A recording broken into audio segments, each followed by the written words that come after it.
Want to speak real Vietnamese from your first lesson? Sign up for your free lifetime account at Vietnamesepod101.com.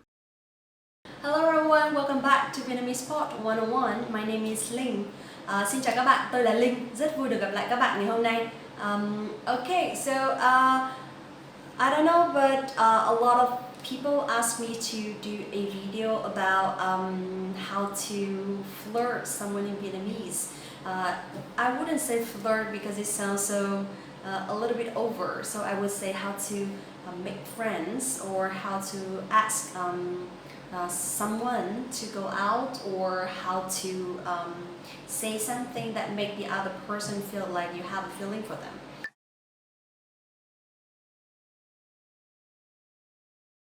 Okay, so actually there are plenty of ways to say it in Vietnamese, because Vietnamese is not like English. We don't have the same specific sentence to speak to someone else. So instead, each person will have a very different way to express their opinion or their feeling. But still, there are some very common or very famous sentences which are so popular on TV or social network. So because of that, today I'd like to talk about 10 sentences that you may need, or it may be helpful for you when you want to show someone that you like them. Okay? So now let's start.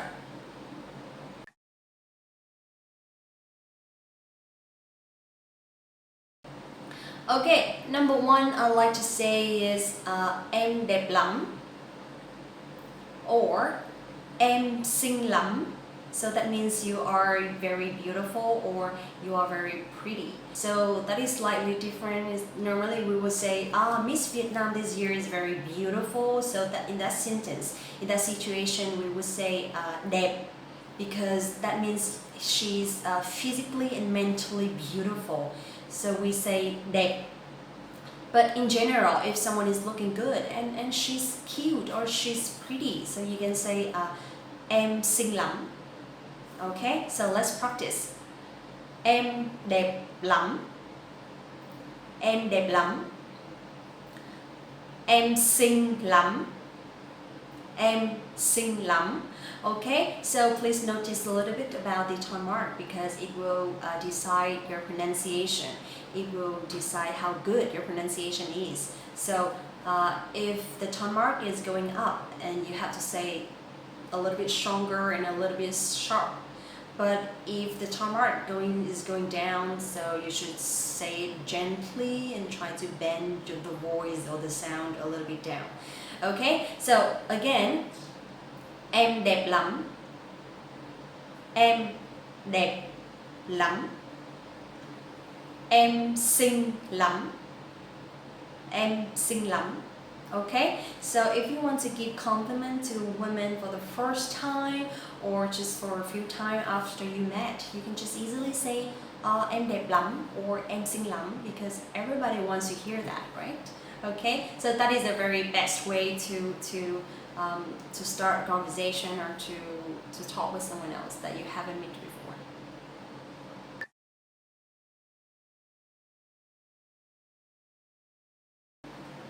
Alright, number two, if you want to give compliment but in an indirect way, you can just say anh thích của em. So for example, anh thích nụ cười của em. I like your smile. Anh thích nụ cười của em. Anh thích nụ cười của em. Or instead of using nụ cười, you can use another noun like anh thích mùi nước hoa của em. I like your perfume. Or anh thích đôi mắt của em. I like your eyes. So remember one more time, anh here is for you, for men, okay, talking with a woman. And em is the word that we use for a woman who is younger than you. So if you are a man, you can just say anh thích nụ cười của em. But if you are a woman, then you must say em thích nụ cười của anh. Okay? Alright, so I really like when someone say that they like something about me because it means they really care about me and they notice small things on my face or on my appearance. So that's why I feel really good. And if someone just keep giving you compliment like that every day, then I think that they have something for you. They have some feeling for you, isn't it?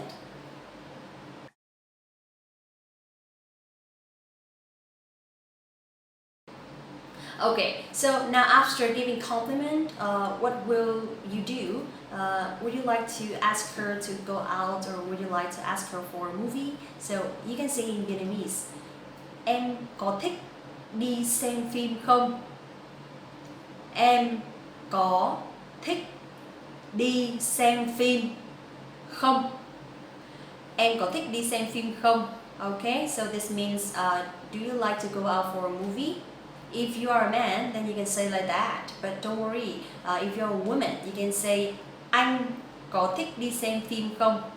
Okay, so this one you can use to ask someone to go out with you. And instead of using đi xem phim, you can use something else like đi chơi. Em có thích đi chơi không? Đi du lịch. Em có thích đi du lịch không? Okay, and after that if they say yes, vâng, of course, then you can keep asking or keep planning. It's like em có thích đi xem phim không? Có. Vậy thì tối mai em có rảnh không? Tối mai em có rảnh không? Like that means, so are you free tomorrow night? Okay, so let's practice. Em có thích đi xem phim không? Cũng có. Vậy thì tối mai em có rảnh không? Okay.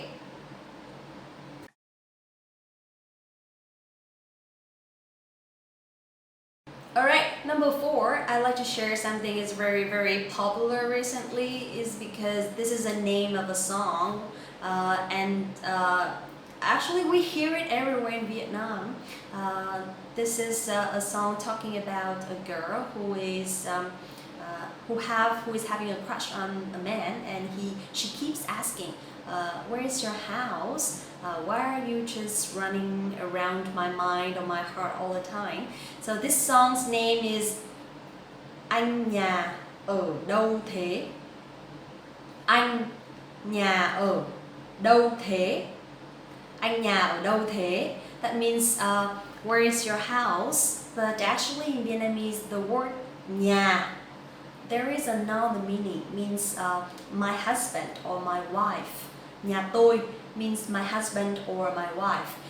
So I think it's really smart to use this word because it will be two meanings. First, anh nhà ở đâu thế means where is your house, and number two, anh nhà ở đâu thế means where is my husband. So that's literally means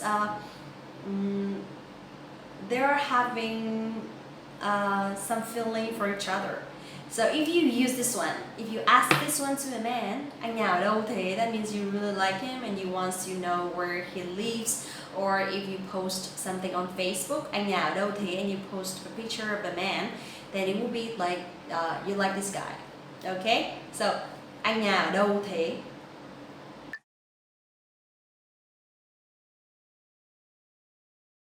Alright, number 5, I'd like to share a short conversation. So, for example, anh thích chó hay thích mèo? Anh thích mèo. Còn em thì thích anh. Okay, so that means do you like cats or dogs? And the other one says I like cats, and then I would say, and I'd like you, just like that. So recently this one is a little bit popular, but I think for young people only because it sounds so childish. But it's cute actually, it's not really over or something. Okay, so if you ask someone like what do you like, dogs or cats? I like dogs. Okay, and I like you. That is very cute and very lovely. And if someone asked me like that, I would laugh immediately. But I would say that he's very cute to say that. Okay, so try again. Anh thích chó hay thích mèo? Anh thích mèo. Còn em thì thích anh.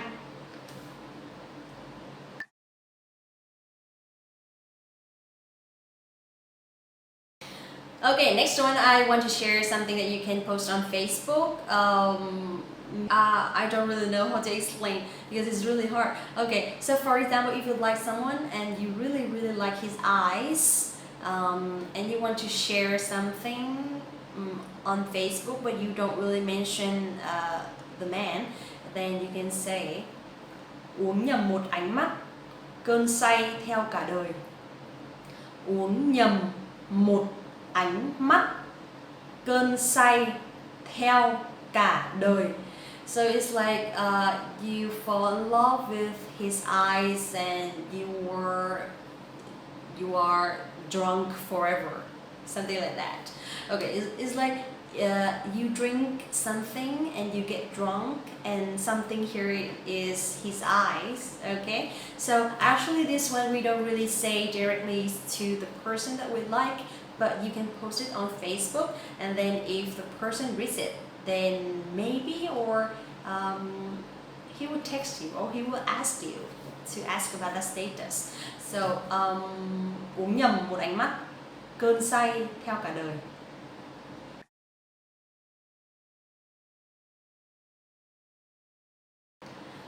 Okay, number 7. Cuộc sống là một vòng tròn, trốn mà không kỹ là còn gặp anh. Cuộc sống là một vòng tròn, trốn mà không kỹ là còn gặp anh. Okay, so actually this one I cannot translate because it's like a poem and it has the rhythm. So if you want to understand in English, that means life is a circle, and if you don't hide carefully, you still see me. Okay, so this one you can use it on Facebook or social network as well, because when you say it out with someone that you like, it's a little bit long, and it's just too much. It's just too over to express that to someone, unless you were very, very close together and you want to make the other person laugh in a positive way. Okay, so this one you can post on your social network, and if you want to tell someone indirectly, then you can say that, and it sounds very cute.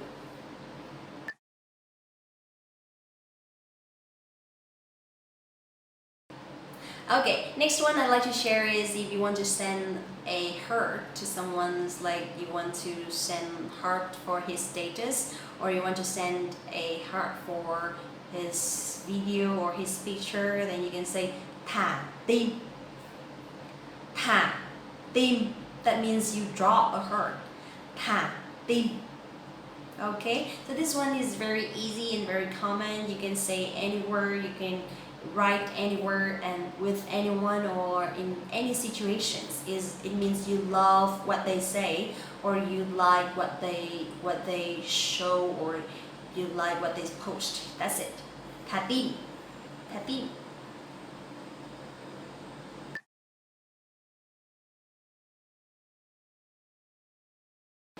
Okay, so it's been a while.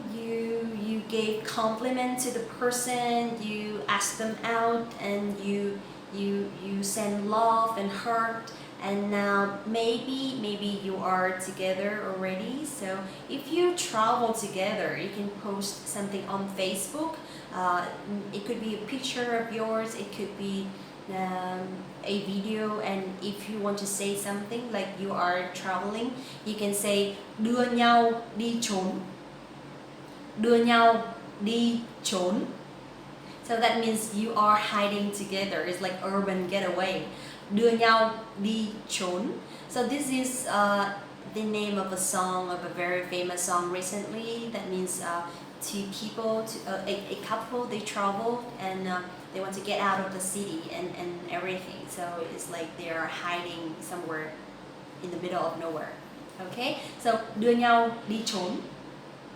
Okay, so I think I will stop here because I've shared quite much, and I'm not sure if you guys can apply it immediately, but just spend a little bit time in every sentences and to know where exactly you can use it, because this is not really nice if you use it in the wrong situation or in a not suitable case. Okay, so there's something that you can say directly to the person, but there's something that is better if you write it down, because in Vietnamese we don't really share our feeling directly.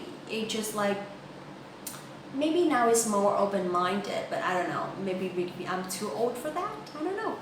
I don't know how young people show their feeling nowadays, because for me, I would prefer some things like actions. So, but still, if you hear something like this, it will be very, very nice, and they will give yourself like a happy day, who knows, right? Okay, so I hope that you will like the video and you find it useful. You can use it immediately, and let me know if you have any questions, or if you want to suggest any topics, just let me know. Okay, thank you so much for watching the video, and see you in the next one. Xin chào và hẹn gặp lại. Hello everyone, welcome back. Xin chào các bạn, tôi tên là Linh, rất vui được gặp lại các bạn.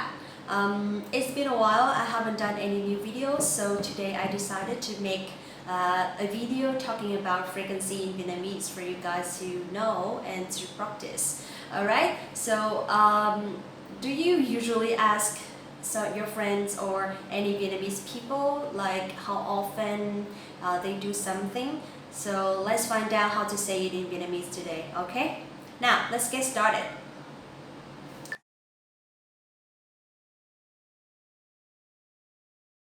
First, I'd like to talk about the question. So if you want to ask how often someone doing something, you can say in Vietnamese, bao lâu thì bạn một lần. Okay? That means how often do you blank. Alright, so let's practice. Bao lâu thì bạn đi du lịch một lần? How often do you travel? Bao lâu thì bạn đi du lịch một lần? Bao lâu thì bạn đi du lịch một lần? Okay? Or bao lâu thì bạn đi xem phim một lần? How often do you go to the cinema theater? Bao lâu thì bạn đi xem phim một lần? Bao lâu thì bạn đi xem phim một lần? Okay? So, do you want to try anything else? You can just put the verb or put the action in the middle of the sentence like that. Bao lâu thì, and the action, and then một lần. It's like how often do you do something once? It's like that in Vietnamese. Okay, so let's try to practice for a few more times, and then we can go to the answers. Okay, so now let's start about the answers. For example, if you do something all the time, if you always do the same action every day, or it's very, very often, it's like 100%. So you can use luôn luôn or luôn. It means always in English. Okay, so again, luôn luôn, or one word, luôn. So these two words both mean always in English, but I will tell you in the sentence so you can have an overview about that, okay? Tôi luôn ăn tối vào 7 giờ mỗi ngày. That means I always have dinner at 7 p.m. every day. Tôi luôn ăn tối vào 7 giờ mỗi ngày. Tôi luôn ăn tối vào 7 giờ mỗi ngày. Okay? Or if you want to use the second word, luôn luôn, you can say cô ấy luôn luôn đi làm đúng giờ. She's always on time at work. Cô ấy luôn luôn đi làm đúng giờ. Cô ấy luôn luôn đi làm đúng giờ. Okay, so with these two words, luôn and luôn luôn, actually it means similar. So you can use both of them in any situation that you always do something. Okay, luôn luôn. Okay, let's talk about number 2, which is usually. So something you do for 90%, not really like all the time, but it's like a lot. So you can use in Vietnamese thường xuyên. Thường xuyên. So I know this one is a little bit hard because they have two very difficult sounds. So try to speak it slowly, okay?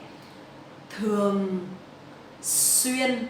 So the TH in Vietnamese we will pronounce like thờ.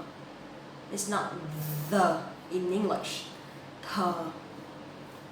Thường xuyên. Okay? So now let's take a look at the example. Anh ấy thường xuyên kể chuyện cười cho mọi người. Anh ấy thường xuyên kể chuyện cười cho mọi người. Anh ấy thường xuyên kể chuyện cười cho mọi người. Okay? Or nhà tôi thường xuyên ăn lẩu vào mùa đông. Nhà tôi thường xuyên ăn lẩu vào mùa đông. Nhà tôi thường xuyên ăn lẩu vào mùa đông. Okay, so the same with luôn or luôn luôn, you can use thường xuyên before the verb. Thường xuyên ăn lẩu, thường xuyên kể chuyện. Is that okay? Alright, now let's try one more time. Anh ấy thường xuyên kể chuyện cười cho mọi người. Nhà tôi thường xuyên ăn lẩu vào mùa đông. Okay, number 3, I'd like to talk about the word that you can use for something that you do maybe 50% to 70%. Is like less than usually, but more than sometimes. So in English, we use it as normally or generally, but in Vietnamese, you can say thường or thường thường. Okay, so it's a little similar with luôn and luôn luôn, but here we say thường or thường thường. Okay, so now let's take a look at the example. Tôi thường tập thể dục một tuần 3 đến 4 lần. Tôi thường tập thể dục một tuần 3 đến 4 lần. Tôi thường tập thể dục một tuần 3 đến 4 lần. So that means normally you work out 3 or 4 times a week. It's not so often, but it's not really like rarely. It's not like that. So actually here you can use thường thường or thường. They both are okay. But if you want to use thường thường, so we use at the beginning of the sentence. For example, thường thường tôi tập thể dục 3 đến 4 lần mỗi tuần. Thường thường tôi tập thể dục 3 đến 4 lần mỗi tuần.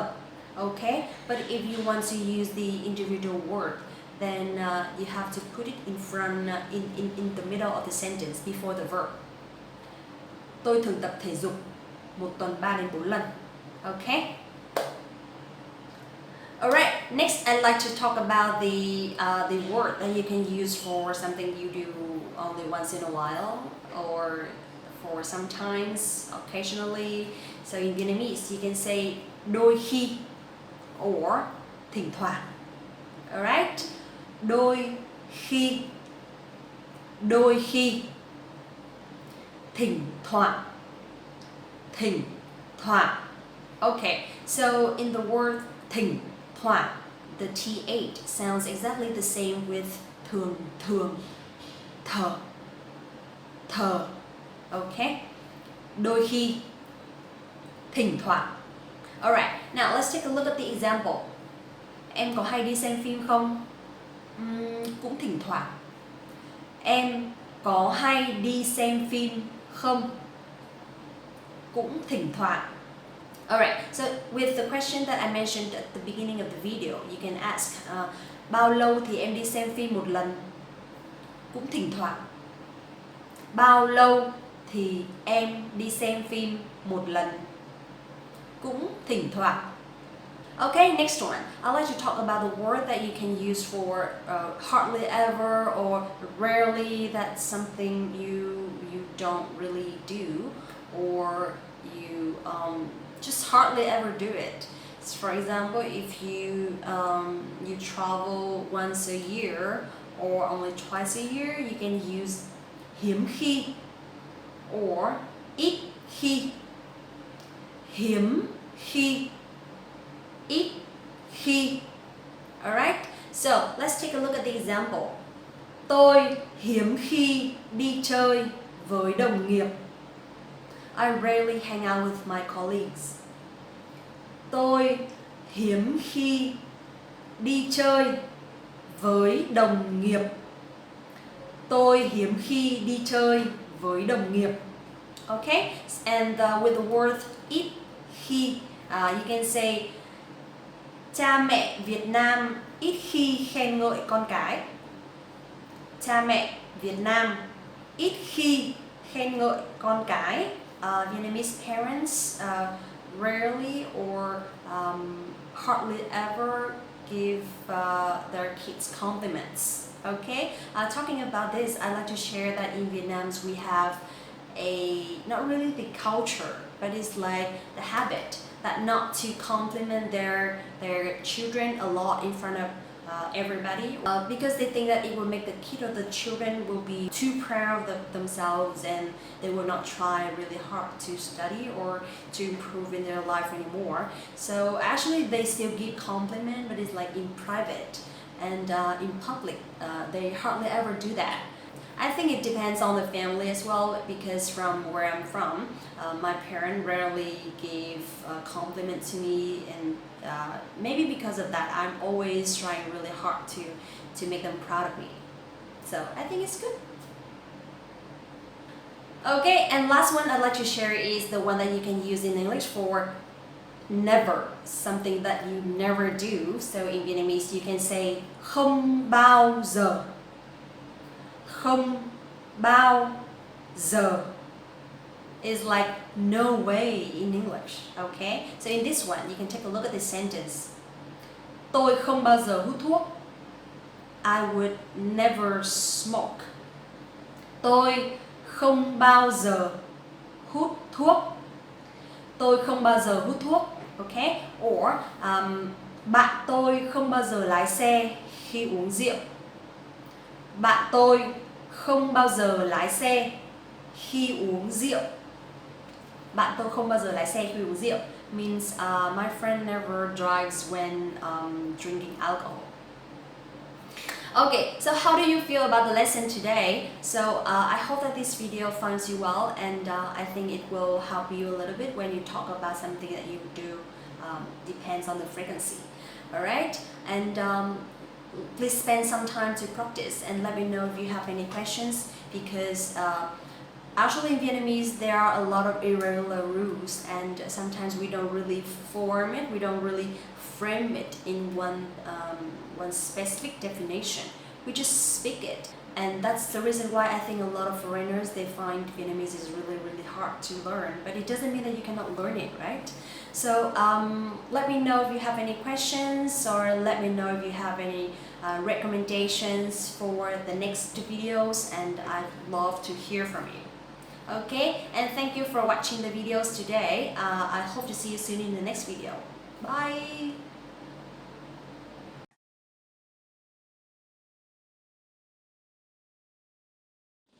Xin chào. Xin chào. Xin chào. Okay, so here you will see one tone mark, which is the down sound. Chào. Chào. Xin chào. Xin chào. Xin chào.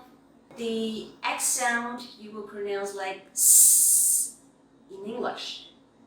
Like the S sound in English. Okay, it's like in speaks. So xin, and the sound ch in chào, you can pronounce like in champion. Chào. Chào. That is for very general situations. How about you want to say hello for some specific people? People who are younger than you, people who are older than you, people who are men or people who are women. So let's take a look. For example, if you want to greet all people who are younger than you, either a man or a woman, so you can just say chào em, chào em. How about with someone who is older than you? Then it'll be once a man or two a woman. So you can just easily say chào anh for a man who is older than you, and chào chị for a woman who is older than you. Chào anh, chào anh, chào chị, chào chị. What about for middle-aged people? People who are pretty much older than you, is like the same with your parents. So you can just say chào cô, chào chú,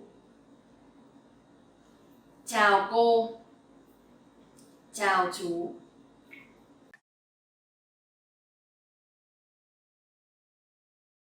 Next one I like to say is lâu rồi không gặp. Lâu rồi không gặp. Lâu rồi không gặp. This sentence means long time no see. So this sentence you can say with a friend, because there is no pronouns here, right? So lâu rồi không gặp. Lâu rồi không gặp. If you want to say it with someone who is older than you, and you have to put the pronouns here in this sentence. For example, lâu rồi không gặp chị. Lâu rồi không gặp chị. Lâu rồi không gặp chị. Or lâu rồi không gặp anh. Lâu rồi không gặp anh. Lâu rồi không gặp anh. Okay? Xin chào, lâu rồi không gặp.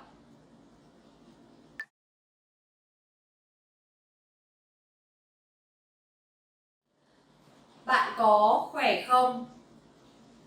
Bạn có khỏe không? Bạn có khỏe không means how are you in English.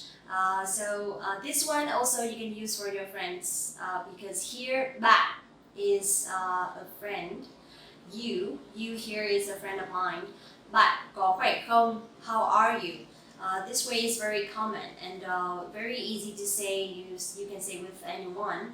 But again, if you want to say with someone who is older than you and you want just to show respect, then you must say chị có khỏe không for a woman, and anh có khỏe không for a man.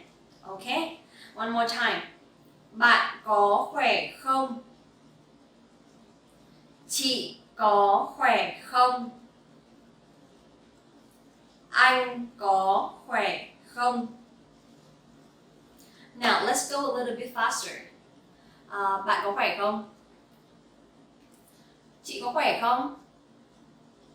Anh có khỏe không?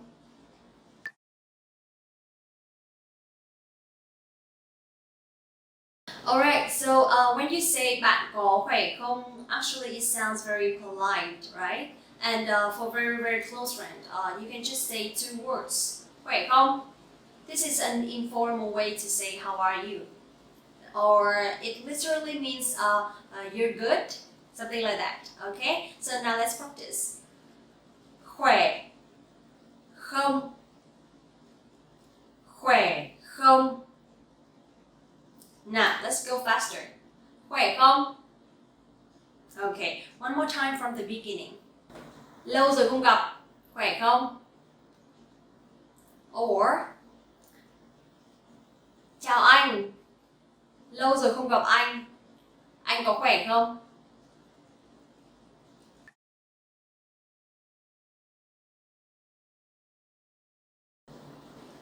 Có gì mới không? Có gì mới không? Có gì mới không? Có gì mới không means what's up, or is there anything new in English? Okay, so có gì mới không, again you can use this one for friends, but if you want to use this one for anh or chị, you have to put the pronoun. Anh có gì mới không? Anh có gì mới không? Chị có gì mới không? Chị có gì mới không?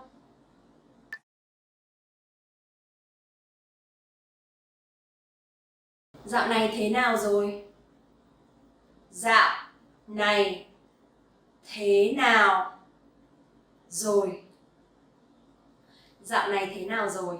Okay, so this one means how have you been recently, or how are you doing? That's it.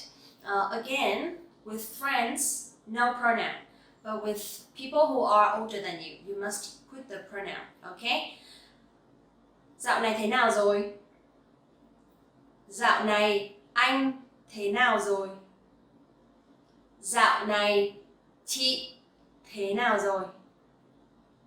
Now, let's go fast. Dạo này thế nào rồi? Dạo này anh thế nào rồi? Dạo này chị thế nào rồi?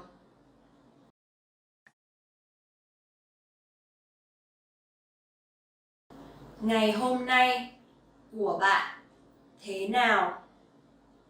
Ngày hôm nay của bạn thế nào? Ngày hôm nay của bạn thế nào? So, ngày hôm nay của bạn thế nào means how is your day? This is just something to say in general. Every day we meet someone, we chit chat and then we ask how's your day? Ngày hôm nay của bạn thế nào? So bạn here is for friends, okay? Friends only.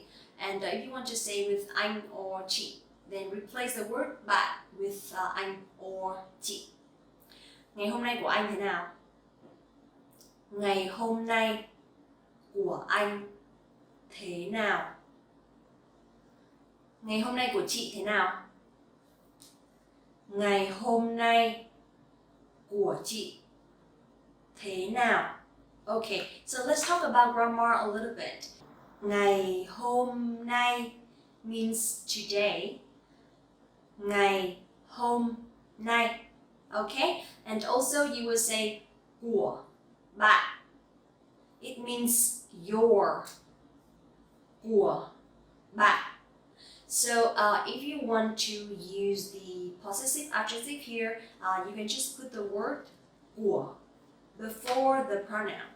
For example, của bạn, your, của anh, của chị. Still your, but for different people. Okay? Again, của.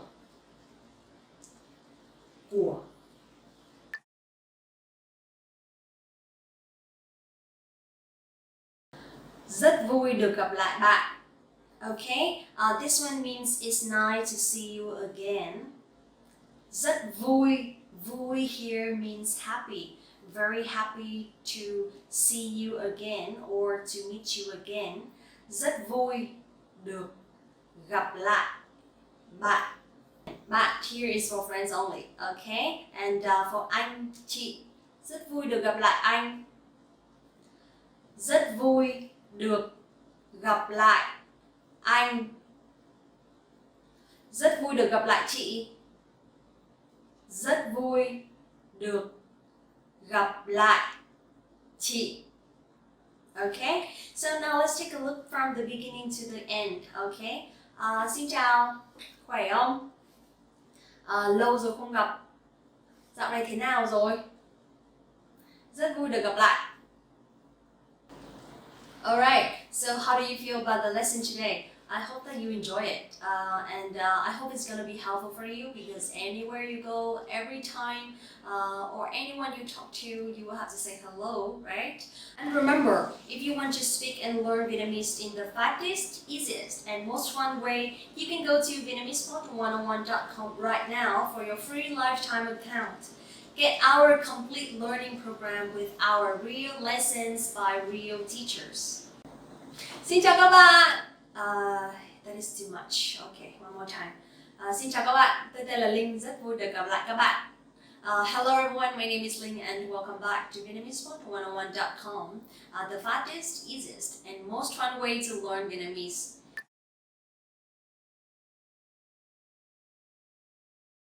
In this video, I'm going to show you how to learn how to count numbers from 1 to 100. But it's very easy because if you know how to say from 1 to 10, then you can count easily from 1 to 100. Interesting, right? Okay, now let's get started.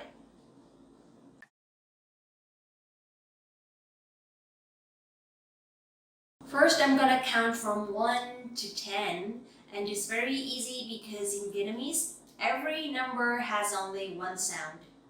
For example, một, một, and it will be like that until 10. Okay, so now let's count from 1 to 10. 1, 2, 3, 4, 5, 6, 7, 8, 9, 10. Now let's speak a little bit faster. 1, 2, 3, 4, 5, 6, 7, 8, 9, 10. Okay? Let's make it even faster a little bit. 1, 2, 3, 4, 5, 6, 7, 8, 9, 10.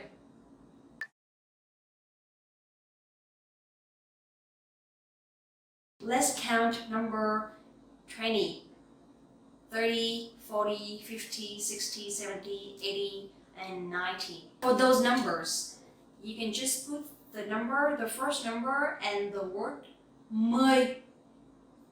10. For example, 20, 30, 40, 50, 60, 70, 80,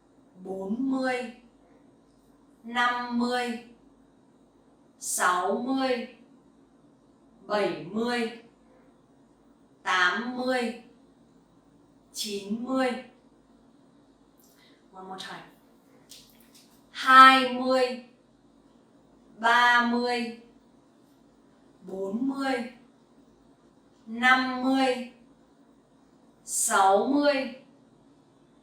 70, 80, 90. Let's practice one more time from 1 to 10. 1, 2, 3, 4, 5, 6, 7, 8, 9, 10.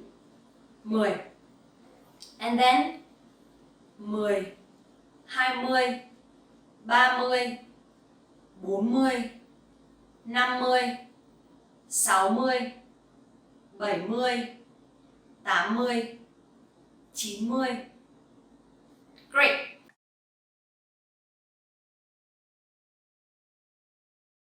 Okay, now it's from 11 to 19. Very easy. You can just put two numbers together, then it will be that number.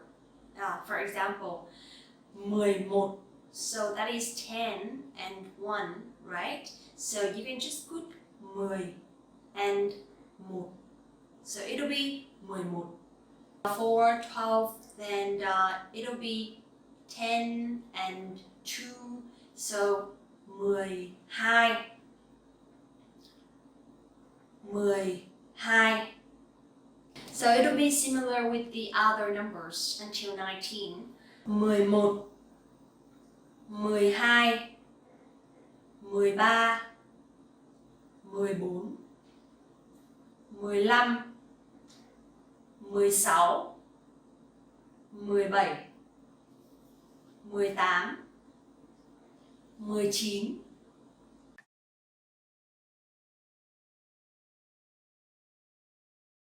Also, you will notice that number 1 is 1.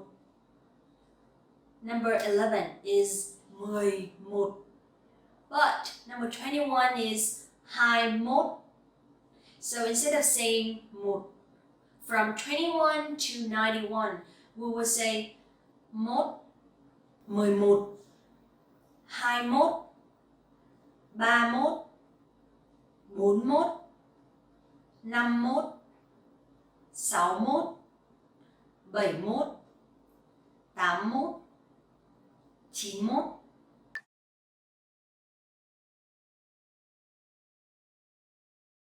For number 4 is 4 and 14 is 14.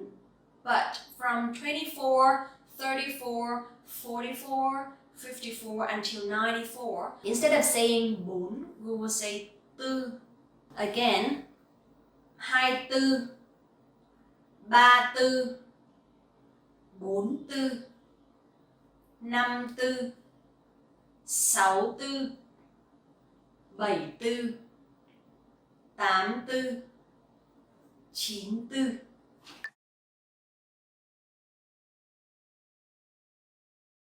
So you will notice number 5 is 5, but 15 will be 15.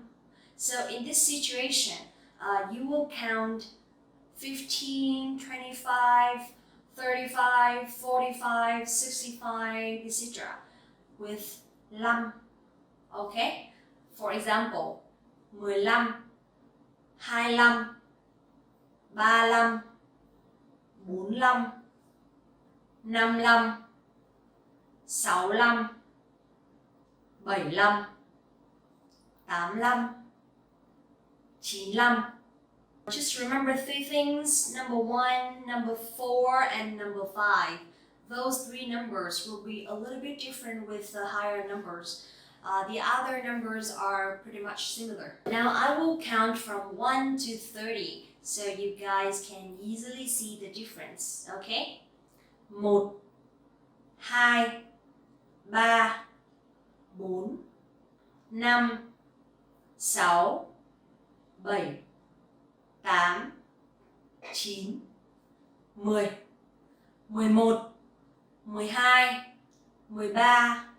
13, 14,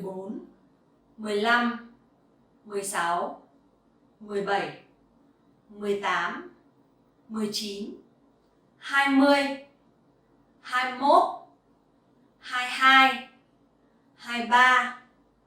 19, 20, 21, 22, 23, 24, 25, 26,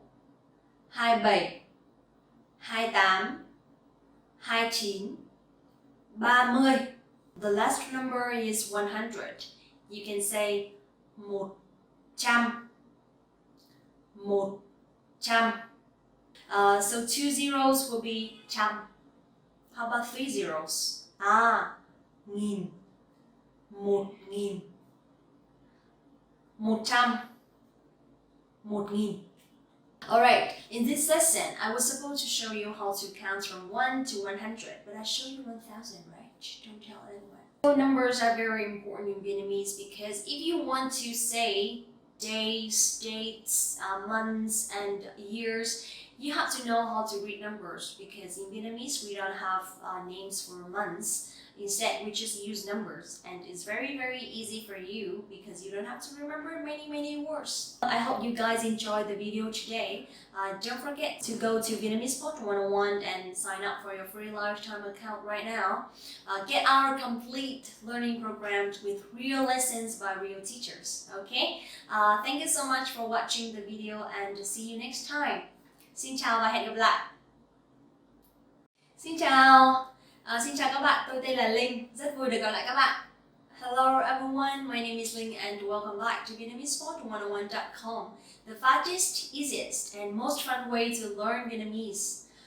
In this video today, I'm gonna show you how to read dates in Vietnamese. It's very easy because since you already know how to read numbers in Vietnamese, we don't have names for days, we don't have names for months. Instead, we just use number. Let's find out how easy it is, okay?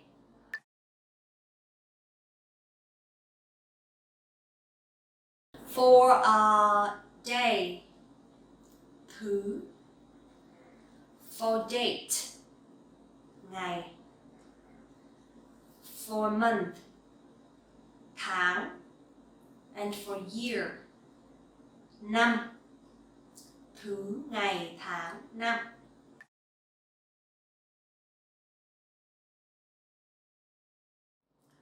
First, For days, in English we have Monday to Sunday, but in Vietnamese we just use numbers and the word thứ before the numbers. For example, thứ hai, thứ ba, thứ tư, thứ năm, thứ sáu, thứ bảy, chủ nhật. So chủ nhật here is Sunday.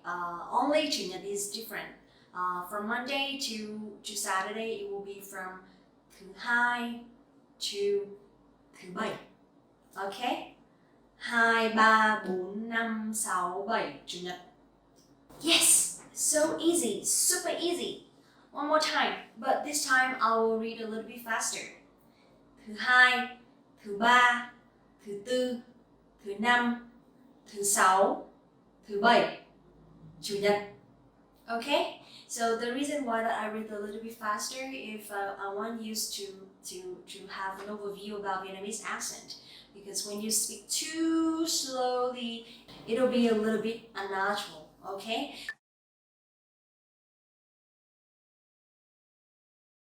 Now let's go to dates. From the first until the last day of the month, we will just use number and one word, ngày. For example, ngày 1, ngày 2, ngày 3, ngày 4, ngày 5, ngày 6, ngày 7, ngày 8, ngày 9, ngày 10. That's it.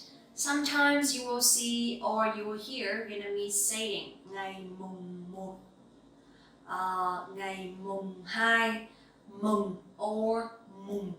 But actually it's not really necessary. Even when you say ngày 1 or ngày 2, Vietnamese people will still understand you. So don't worry much about that.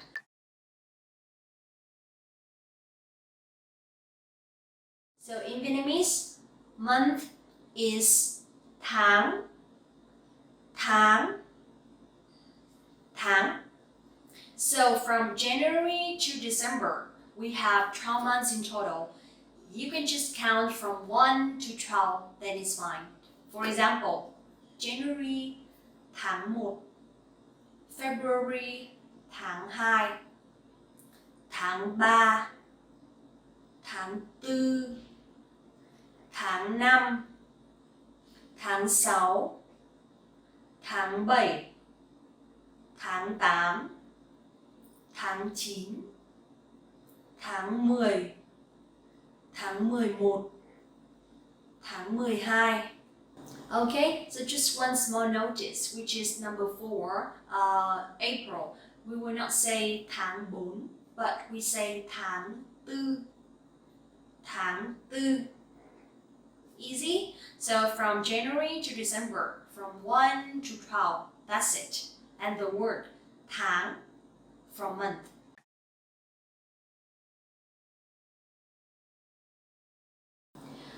Next, I'm going to show you how to read years in Vietnamese, okay? Very, very easy. I will not tell you a very formal way to read years. How to say it or how to learn it in the fastest way, you can just count the number. For example, this year, 2019. So in Vietnamese, you can just say 2019. 2019. In this situation, you will group 19 together and you will pronounce them together. You don't say 19, but you say 19. One more time. 2019. 2019. So next year will be 2020. 2020.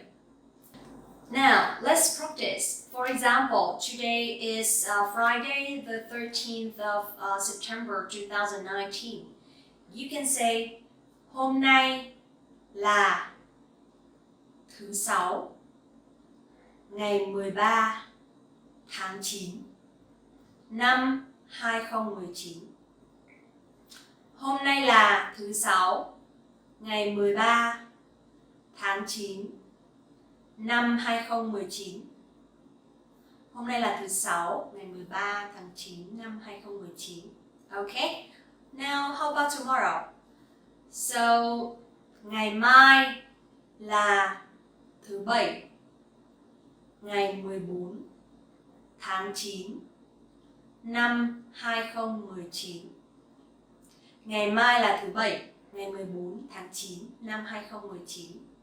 Okay, so here you will see hôm nay is today, ngày mai is tomorrow, and one more word, hôm qua for yesterday. Hôm qua, hôm nay và ngày mai. Hôm qua, hôm nay, ngày mai. That's it. One more thing, for example, if you want to say about your birthday, if you want to talk about your birthday. Birthday in Vietnamese is sinh nhật. So, for example, my birthday is the 2nd of September. You can say sinh nhật của tôi vào ngày mùng 2 tháng 9. Sinh nhật của tôi vào ngày mùng 2 tháng 9. How about you? When is your birthday? Now let's tell me in the comment below, okay? Alright, so that's all for the video today. I hope it's helpful, I hope you like it, and I hope you can use it immediately to talk to your friends. And remember, if you want to learn Vietnamese in the fastest, easiest, and most fun way, go to VietnamesPod101.com to sign up for your free lifetime account right now. Get our complete learning program with real lessons by real teachers. Okay? I hope to see you guys in the next video and see you. Xin chào và hẹn gặp lại. Want to speak real Vietnamese from your first lesson? Sign up for your free lifetime account at VietnamesPod101.com. Xin chào. Chào các bạn, tôi là Linh, rất vui được gặp lại các bạn. Hello everyone, my name is Linh and welcome back to VietnamesPod101.com, the fastest, easiest, and most fun way to learn Vietnamese. In this video today, I'm going to show you how to tell about your country's names as well as your nationality.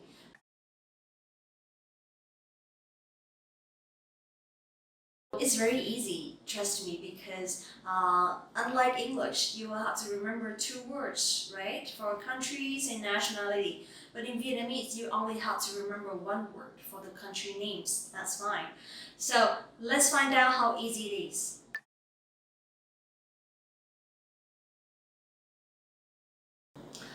Bạn từ đâu tới? Bạn từ đâu tới? Bạn từ đâu tới? But also you will hear bạn từ đâu đến? Bạn từ đâu đến? Alright, so this means where are you from, or where do you come from, like that. You can say this one with also Vietnamese people, but of course you will only hear which province or which city they come from. Not country, because of course they're from Vietnam, right? So bạn từ đâu tới? Bạn từ đâu đến? Okay?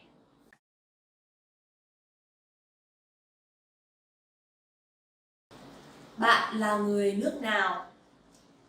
Bạn là người nước nào? Bạn là người nước nào? So this means what is your nationality? Or it literally means you are the person of what country? Bạn là người nước nào? In Vietnamese, we have the word nationality, which is quốc tịch. But we will not ask people about nationality that way because it's not so common, and also it sounds a little bit unnatural. That's it. So you can easily say bạn là người nước nào. That means what is your nationality, or from what country you were born. That's it.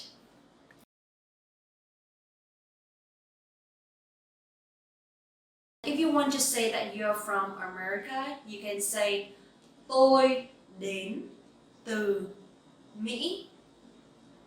Tôi đến từ Mỹ. Tôi đến từ Mỹ. Tôi là người Mỹ. Tôi là người Mỹ.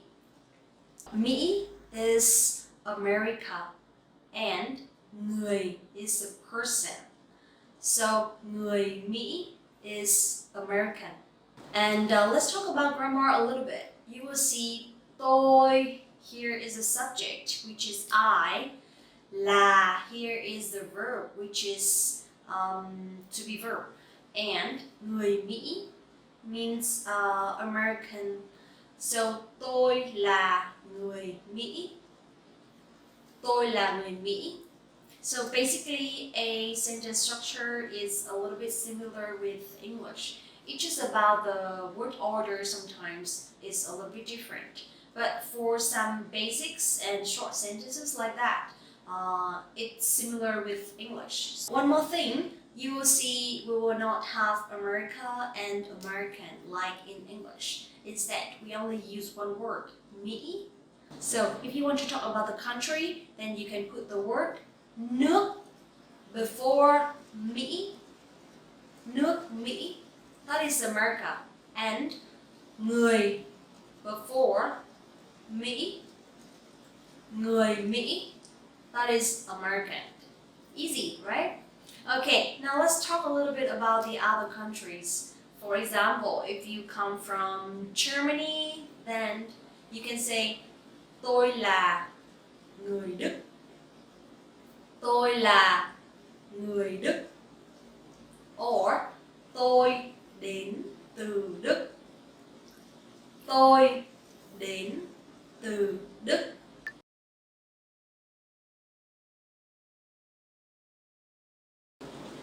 Ý. Ý. Brazil. Brazil. Anh. Anh. Trung Quốc.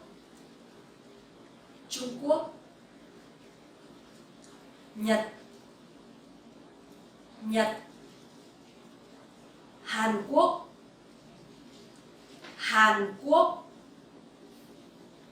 Pháp. Pháp. Philippines. Philippines. Mexico. Mexico. Thái. Thái. Nam Phi. Nam Phi. Phần Lan. Phần Lan. Bulgaria. Bulgaria. Thổ Nhĩ Kỳ. Thổ Nhĩ Kỳ. Bồ Đào Nha. Bồ Đào Nha. Pakistan. Pakistan. Nga. Nga. Na Uy. Na Uy. Hà Lan. Hà Lan. Đan Mạch. Đan Mạch. Rumani. Rumani. Séc. Séc. Indonesia.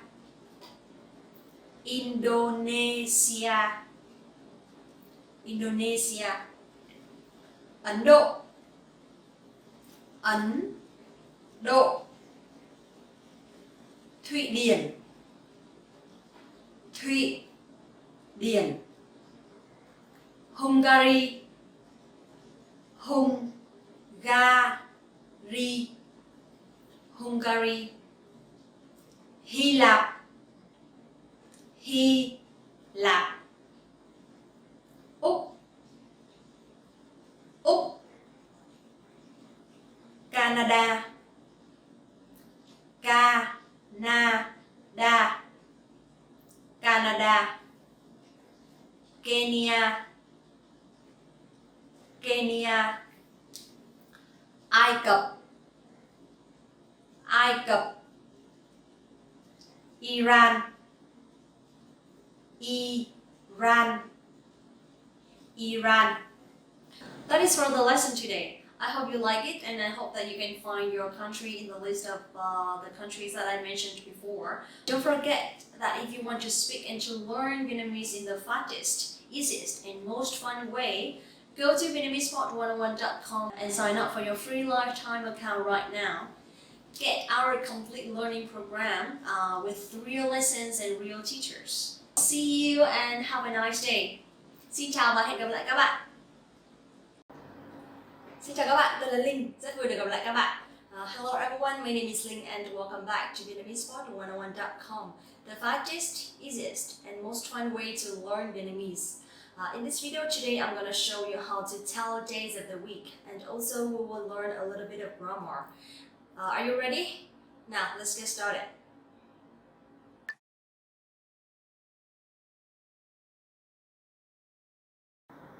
In Vietnamese, it's very easy to tell from Monday to Sunday because you only have to remember numbers. And also one more word, thứ, thứ, for days.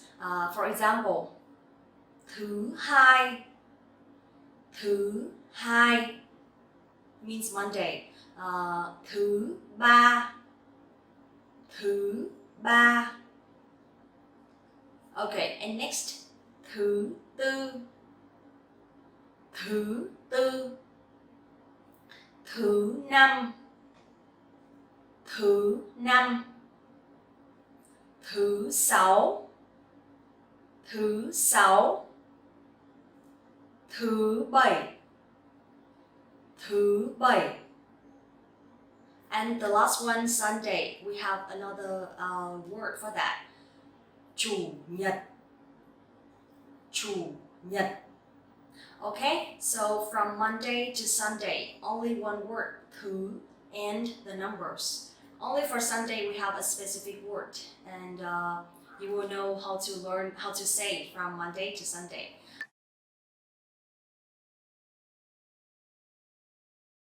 Tuần means week. Tuần, right? And tuần sau means next week. Tuần sau. Tôi sẽ đi du lịch vào tuần sau. Let's speak a little bit about grammar. So here you will see I'll use the word sẽ before đi du lịch. So in Vietnamese, you only use the word sẽ before the verb, and it will be in the future. One more time, sẽ. So here you will see that the tone is dấu ngã, and you will have to pronounce very clearly to make this sound correctly. If not, it will sound like dấu sắc.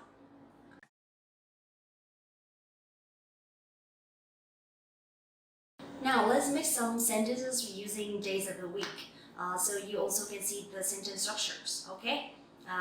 Thứ hai là ngày đầu tuần.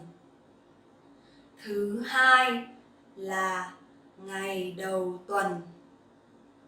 Thứ hai là ngày đầu tuần means Monday is the first day of the week.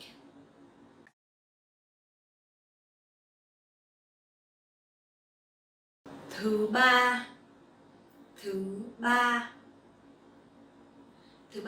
ngày mùng 1 tháng 3. Thứ ba, ngày mùng 1 tháng 3 means Tuesday is the 1st of March. Thứ ba, ngày mùng 1 tháng 3. So if you notice, you also will see March here is tháng 3 means number 3. So we only use the word tháng before the number. Then you also can count calendars, can count months. Thứ ba, ngày mùng 1 tháng 3.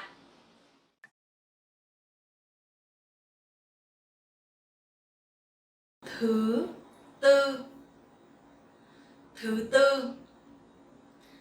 tư tuần này tôi được nghỉ. Thứ tư tuần này tôi được nghỉ. Thứ tư tuần này tôi được nghỉ means this Wednesday I can take a day off. Thứ tư tuần này tôi được nghỉ.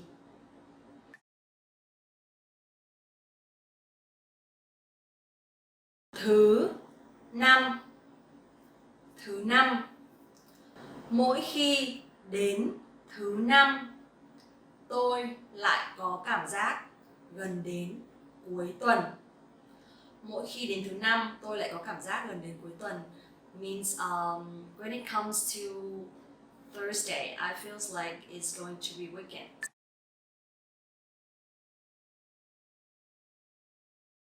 Thứ sáu.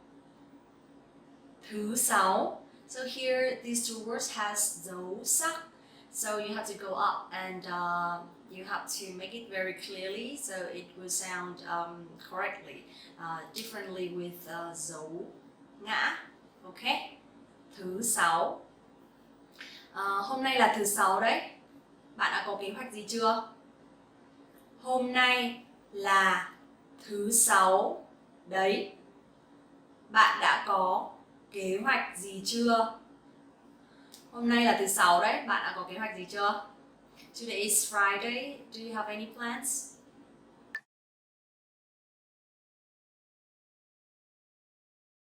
Thứ bảy. Thứ bảy. So this word is a little bit hard to pronounce correctly because it has dấu sắc and dấu hỏi. Thứ bảy. Thứ bảy. Thứ bảy. Tôi sẽ về thăm nhà thứ bảy tuần này. Tôi sẽ về thăm nhà thứ bảy tuần này. Tôi sẽ về thăm nhà thứ bảy tuần này. I'll visit my family this Saturday. So here you will see this Saturday means thứ bảy tuần này. That means the Saturday of this week. So tôi sẽ về thăm nhà thứ bảy tuần này.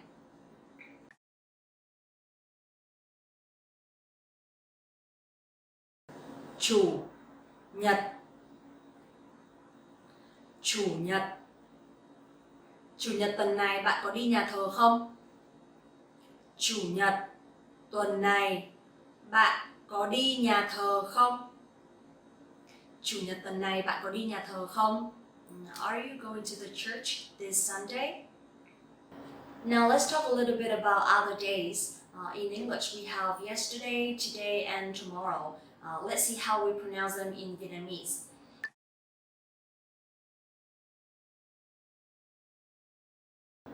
First, let's talk about the past. Hôm kia. Hôm kia. Hôm kia means the day before yesterday. Hôm kia. There is no tone in this word, so you can just raise your voice like in the middle of all sounds. I know that some people told me that the no tone in Vietnamese actually is a little bit higher. The tone is a little bit higher than English. I think it's because of the voice, the general tone of Vietnamese is higher. So try one more time. Hôm kia. Tôi gặp Linh vào hôm kia khi tôi đang đi siêu thị. Tôi gặp Linh vào hôm kia khi tôi đang đi siêu thị. So you will notice that even this sentence I talked about the past, but also we don't have to conjugate the verb in the past. Tôi gặp Linh vào hôm kia, so gặp here means me. I met her in the past, but you don't have to say tôi đã gặp Linh. You can just say tôi gặp Linh vào hôm kia. Then people will understand that it's in the past. Also, you will see the word đang means I'm doing something in the present, but you can use it for the past continuous as well, which is the present in the past. Khi tôi đang đi siêu thị means at the moment I was going to the supermarket. So, one more time. Tôi gặp Linh vào hôm kia khi tôi đang đi siêu thị.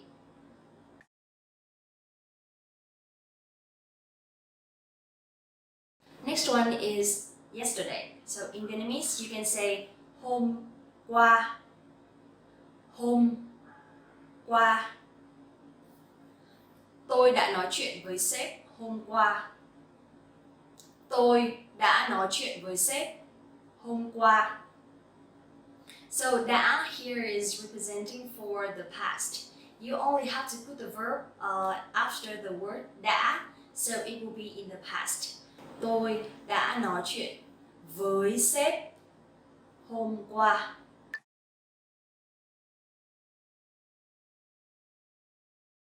Next one is hôm nay. Hôm nay. Hôm nay means today. In sentence, you can just easily say hôm nay là sinh nhật tôi. Today is my birthday. Hôm nay là sinh nhật tôi.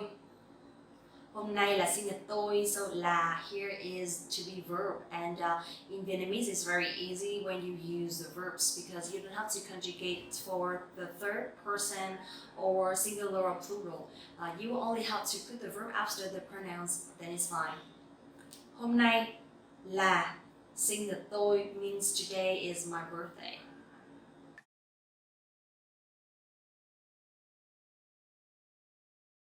Next one is ngày mai. Ngày mai.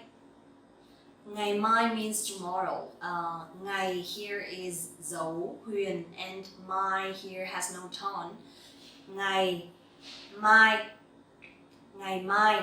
So to say see you tomorrow, you can easily use three words. Mai gặp nhé. Mai gặp nhé. Mai gặp nhá. So means tomorrow I'll see you. And actually the word nhé here has no meaning in Vietnamese. We usually use this word at the end of the sentence to say maybe it means is that okay? Mai gặp nhé. See you tomorrow, okay? Something like that. Mai gặp nhé.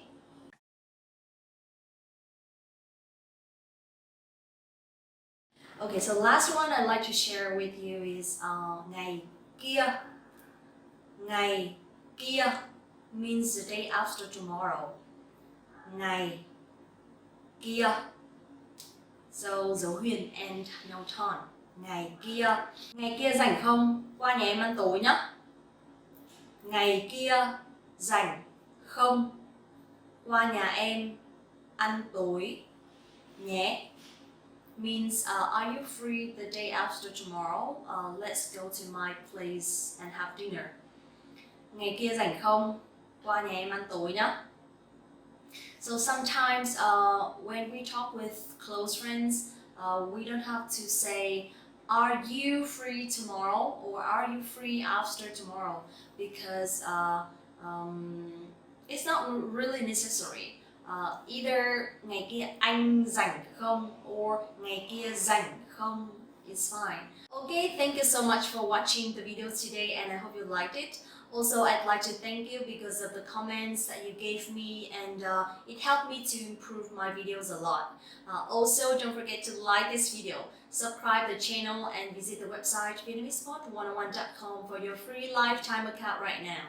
Get our learning program with real lessons by real teachers. See you next time. Xin chào và hẹn gặp lại.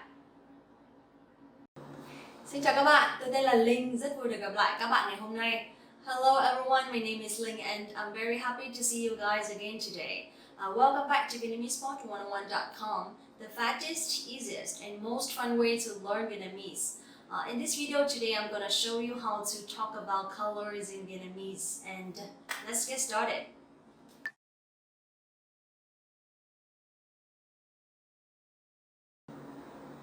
First, let's talk about the word color. In Vietnamese, you can say màu sắc. Màu sắc. Màu has dấu huyền and sắc has dấu sắc. So two different tones. Màu, sắc.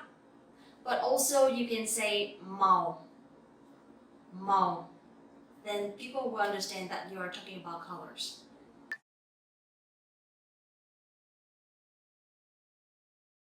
Bạn thích màu gì? Bạn thích màu gì? Bạn thích màu gì means what color do you like, but it literally means you like color what. So you will see that the sentence structures in English is different with in Vietnamese. Sometimes it's opposite, right? So for questions in general, like what colors, what things or whatever, you can just put the word gì in the end of the sentence. Then it will be like, for example, màu gì means what color. Đường gì means what street. Or cái gì just means what. Okay? Bạn thích màu gì means what color do you like. So also, for example, if you ask about something else like bạn thích hoa gì, it means what flower do you like.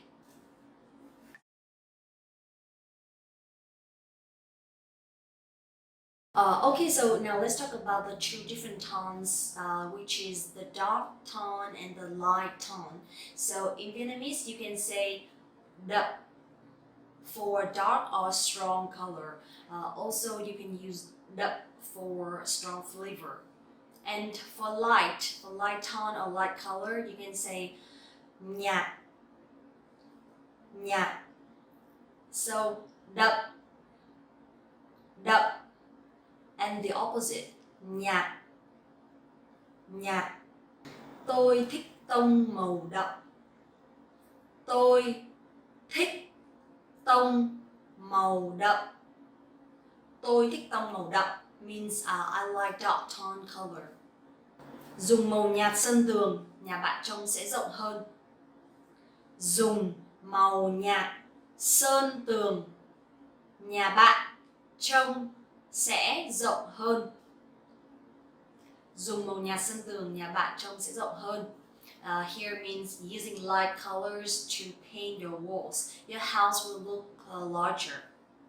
Dùng màu nhạt sơn tường, nhà bạn trông sẽ đậm hơn.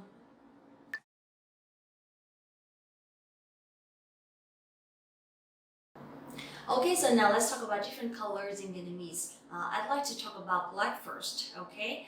In Vietnamese is đen, đen, đen. In sentence, màu đen luôn đem lại cảm giác sang trọng. Màu đen luôn đem lại cảm giác sang trọng. Màu đen luôn đem lại cảm giác sang trọng means black always feels luxurious.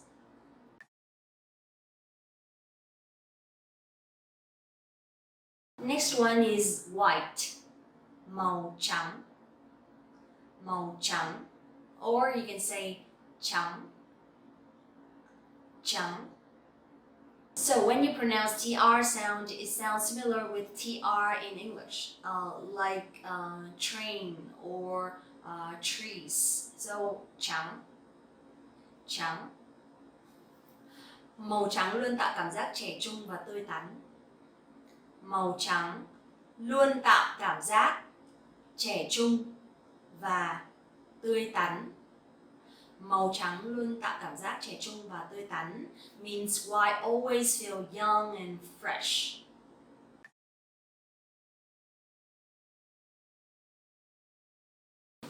Xanh lá cây, xanh lá cây.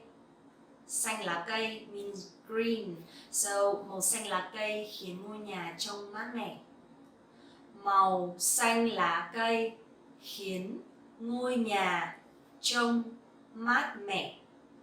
Màu xanh lá cây khiến ngôi nhà trông mát mẻ means green makes the house look cool.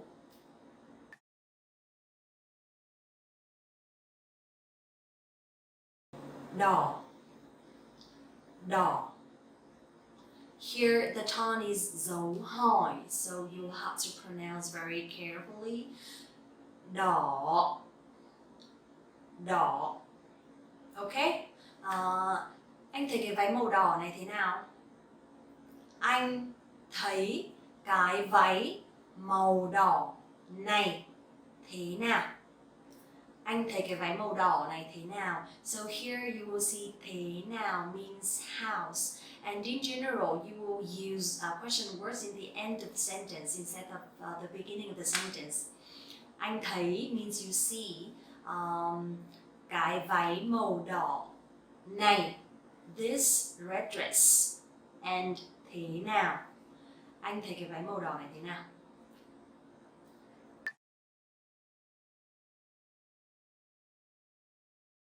Tím, tím. So the T sound in Vietnamese you will pronounce more stronger and sharper, like tờ, tờ. So it's not t in English, okay? Tím, tím. Khi còn ở Philippines tôi đã từng thấy hoàng hôn màu tím. Khi còn ở Philippines tôi đã từng thấy hoàng hôn màu tím. Khi còn ở Philippines, tôi đã từng thấy hoàng hôn màu tím. When I was in the Philippines, I have seen a purple sunset. Also in this sentence, you will see that I have seen, which is the present perfect, but in Vietnamese we don't have present perfect tense. So I only use đã, which is for the past. Đã từng thấy means I have seen for experience in English, right? But in Vietnamese, we just put the verb in the past tense, then it will be fine.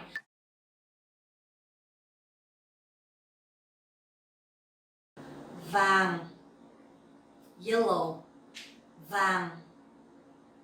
Hôm nay tôi mặc một chiếc váy màu vàng. Hôm nay tôi mặc một chiếc váy màu vàng. I'm wearing a yellow dress today. Hôm nay tôi mặc một chiếc váy màu vàng. Okay, so yeah, because today we talk about colors, so I'd like to be a little bit colorful. And màu vàng, màu vàng. So chiếc váy màu vàng means a yellow dress. So you also see that in an adjective, we will put after the noun. We don't put after, we don't put before the noun like in English. Chiếc váy màu vàng, a dress yellow. Chiếc váy màu vàng. Okay, so don't say that màu vàng chiếc váy like in English. Chiếc váy màu vàng.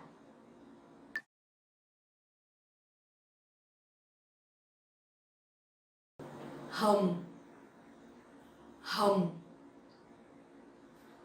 hồng. So if you can shape your mouth like that, I think it'll be easier for you to pronounce Vietnamese. Hồng means pink. Con gái thường thích màu hồng. Con gái thường thích màu hồng. Con gái thường thích màu hồng. Girls usually like pink. Con gái thường thích màu hồng.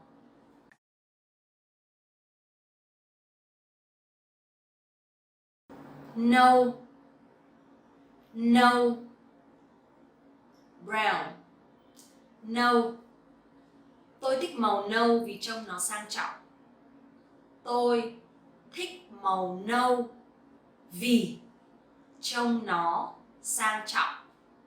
Tôi thích màu nâu vì trông nó sang trọng. Okay, so here you will see vì is because.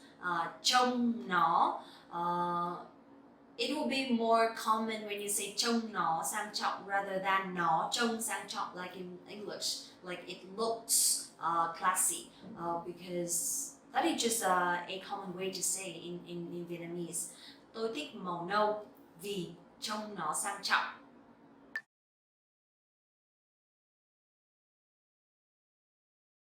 Ghi, ghi.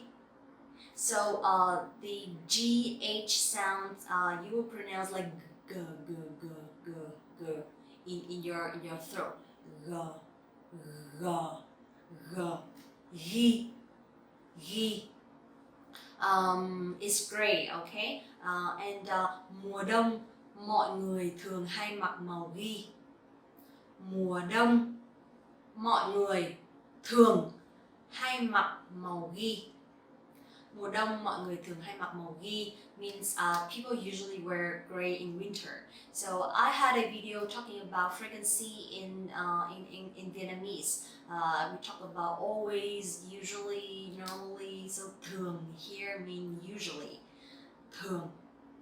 Mùa đông, you can also say in winter, but if you say winter only is fine. Mùa đông mọi người thường hay mặc màu ghi. Mùa đông mọi người thường hay mặc màu ghi. Okay, so such a colorful videos today. I hope it's helpful because if you want to speak Vietnamese fluently, first you have to learn words by words slowly, so you will have a range of vocabulary to discuss or to talk, right? And I hope that this kind of video will help you improve your vocabularies slowly. Also in the future, I hope that I can deliver longer videos like talk more about grammar or talk more about how to say, I don't know. So you guys tell me some recommendations, okay? And please don't forget to like the video, subscribe the channel, and visit the website VietnamesePod101.com for your free lifetime account right now. Get our learning program with real lessons by real teachers, okay? And today we can finish here. Thank you for watching and bye bye. Chào các bạn, tôi là Linh, tôi đã quay trở lại đây. Hi everyone, my name is Linh and I'm back. We have videos about days, countries, colors, pick-up lines, how to say hello, and today I'd like to talk about time, how to tell time, okay? Because if you want to make an appointment or a plan with anyone, you have to tell when you want to see that person, right? Okay, so let's talk about time.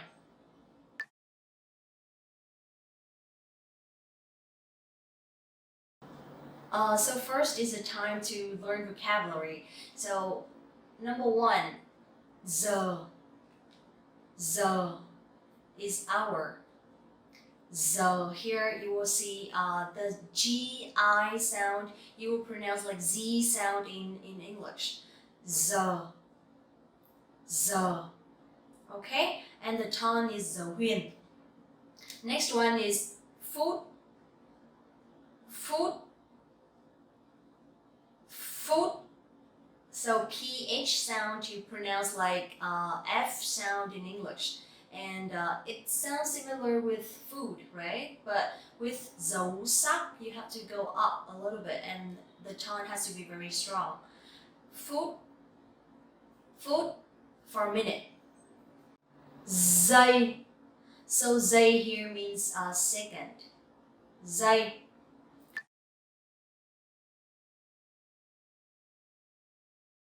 First, what time is it? So in Vietnamese, you can easily say bây giờ là mấy giờ? Bây giờ là mấy giờ? Bây giờ là mấy giờ means now is what time? Bây giờ là mấy giờ? But also you can say in a faster way, mấy giờ rồi? Mấy giờ rồi? Mấy giờ rồi means what time? What time? Okay, or what time now? Mấy giờ rồi?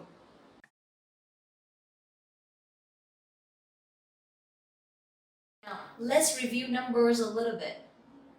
1 2 3 4 5 6 7 8 9 10 11 12. Okay, so from 1 o'clock to 12 o'clock, you only have to count from 1 to 12 and then you put the word giờ after the numbers, then it's fine. For example, 1 giờ, 1 o'clock. 2 giờ, 2 o'clock.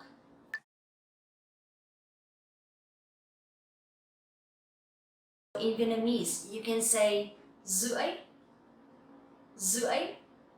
Here, the R sound, you will pronounce like Z sound. It's okay. You can actually say R, but it's not really necessary, especially I'm from the north. For some words like rau, vegetable, rau, we also pronounce like Z sound in English. So, rưỡi, rưỡi. 2:30, you can say 2 rưỡi, 2 rưỡi. 3:30, 3 rưỡi, 3 rưỡi. And 4:30, 4 rưỡi, 4 rưỡi. Okay?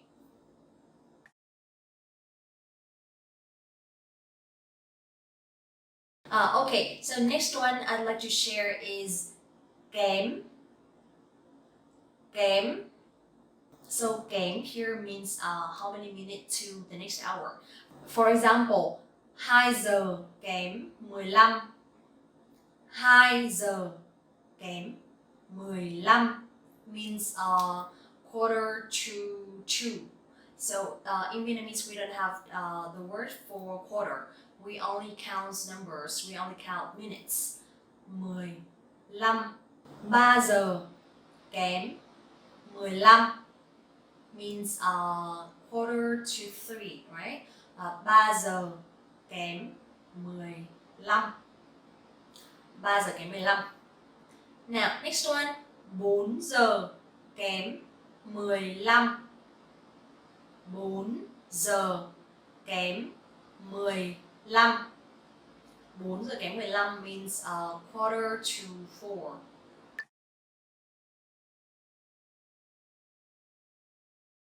Now, how about quarter past 2? In Vietnamese, we will say 2 giờ 15. 2 giờ 15. It means quarter past 2. So in Vietnamese, we don't have the words for past. You only have to count the hour and the minutes. That is fine. 2 giờ, 2 o'clock, 15, 50 minutes. 2 giờ 15. Now let's practice one more time from the beginning until now. 1 giờ, 1 giờ, 1 giờ. 1 giờ 15. 1 giờ 15. 1 giờ 15. 1 rưỡi. 1 rưỡi. 1 rưỡi. 2 giờ kém 15. 2 giờ kém 15. 2 giờ kém 15. 3 giờ. 3 giờ. 3 giờ.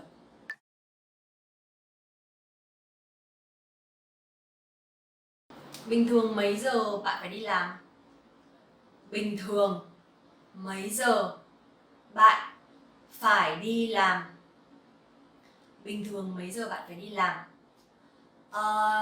Thường thì 8 giờ tôi phải đến công ty. Thường thì 8 giờ tôi phải đến công ty.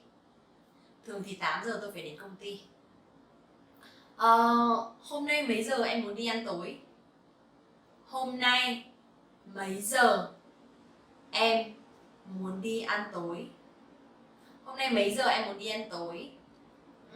Hay là gặp nhau lúc 6 giờ đi. Hay là gặp nhau lúc 6 giờ đi. Hay là gặp nhau lúc 6 giờ đi. Okay, so I hope that these short conversations will help you how to pronounce and how to put the verb or put the words in the sentence. Also, it's very easy when you ask about time, even for old people or even for young people. You can just say bây giờ là mấy giờ or mấy giờ rồi. Okay, but if you want to show more respect or if you want to be more polite, so you remember how to call people or how to greet people, you only have to put the pronoun before the questions and it's fine. For example, chị ơi, bây giờ là mấy giờ? Chị ơi, bây giờ là mấy giờ? So, excuse me, what time is it? Chị ơi, bây giờ là mấy giờ? Or, anh ơi, bây giờ là mấy giờ? Anh ơi, bây giờ là mấy giờ? Anh ơi, bây giờ là mấy giờ? And after that, when they tell you the time, then of course we have to say thank you, right? So you can just say cảm ơn anh or cảm ơn chị. Cảm ơn anh. Cảm ơn chị. And it's fine. Very polite. Okay, that's all for the lesson today. I hope you like it and I hope that is helpful for you sometimes. Don't forget to like this video, subscribe the channel and visit the website VietnamesePod101.com to get your free lifetime account right now. Get our learning program with real lessons by real teachers. Thank you so much again for watching the video and see you in the next video. Xin chào các bạn, tôi là Linh, rất vui được gặp lại các bạn hôm nay. Hi everyone, my name is Ling and welcome back to VietnamesePod101.com, the fastest, easiest and most fun way to learn Vietnamese. I'm so excited today because I'm going to share you some differences between the Northern Vietnamese and the Southern Vietnamese. I was born in Hanoi, which is the capital of Vietnam and is in the north. But now I'm living and working in Ho Chi Minh City, which is the south of Vietnam. So sometimes when I talk to my colleagues or my friends here, I use their southern accent to tease them, but it's just for fun. The differences between the northern and the southern Vietnamese is about the tone, the accent. We don't really have the standard national voice or standard national accent. So basically, in some situations, the word choice will be different and the accent will be different. So based on my experience living in Ho Chi Minh City, I will share you the differences between Hanoi accent and Ho Chi Minh City accent. Okay, now let's get started.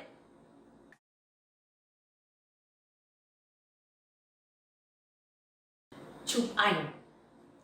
Chụp ảnh means taking pictures, but in Ho Chi Minh City, people would say chụp hình. Chụp hình means taking pictures. So you will see instead of saying ảnh, they will say hình. Chụp ảnh, my Hanoi accent, and chụp hình, Southern accent. Áo phông, áo phông, t-shirt. But people from the south, they would say áo thun, áo thun. Bàn là, bàn là. Bằng ủi, bằng ủi. Cái bát ăn cơm. Cái chén. Bát nạt.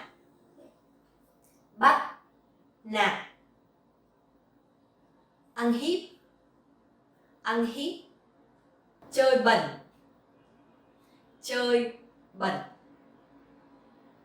chơi dơ. Team này chơi bẩn quá, team này chơi dơ quá à. Béo, mập, gầy, ốm,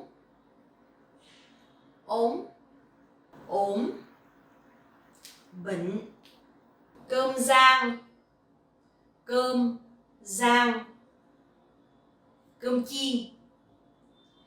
chiên. Anh ơi cho em một đĩa cơm rang. Cho em dĩ cơm chiên chị ơi. Bố, bà, mẹ,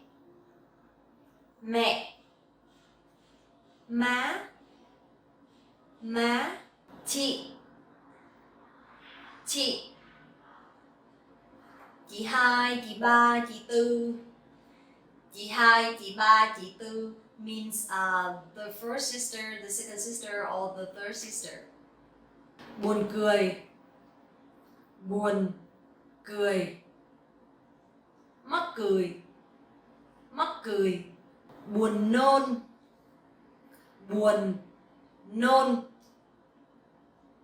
Mắc ói, mắc ói. Cái bút, cái bút.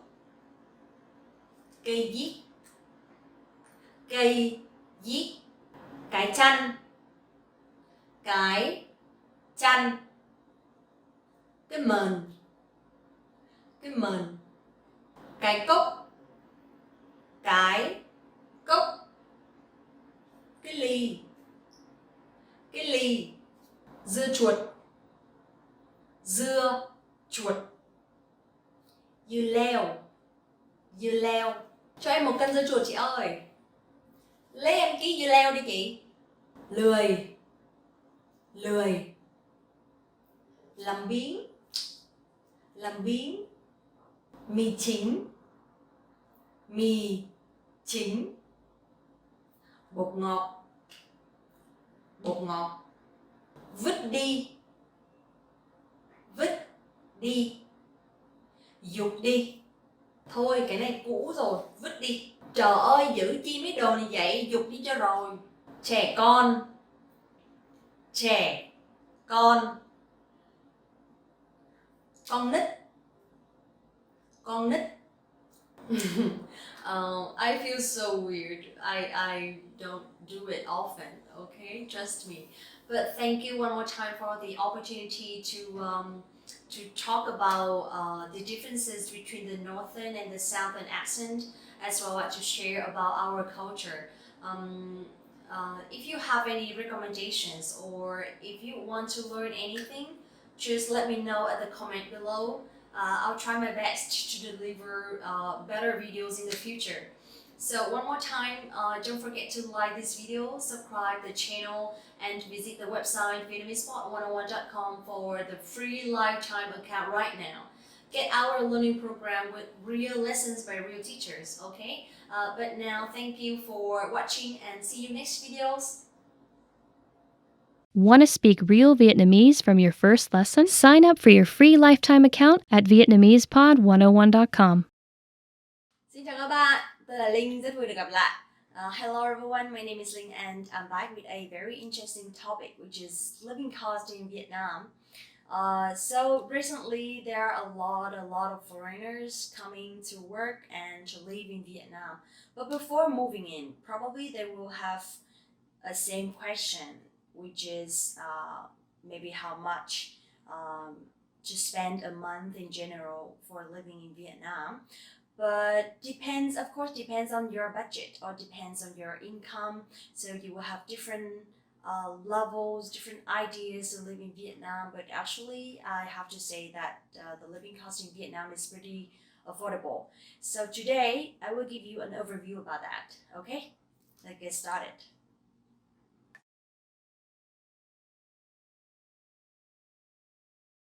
Okay, so first let's talk about the currency. In Vietnam, we use Vietnam Đồng, which is VND, and $1 is 22,500 Vietnam Đồng. So usually we make it around 21 or 22, but because we have too many zeros, so a lot of foreigners, they get confused when they first come to Vietnam. Usually the way we use in Vietnamese is we leave the last 3 zeros. For example, 22,000 Vietnam Đồng, we will say 22. Or 100,000 Vietnam Đồng, which is around $4, less than $4, we will say 100. That's how you can manage. That's how you can recognize the value of money in the Vietnam Đồng. Okay?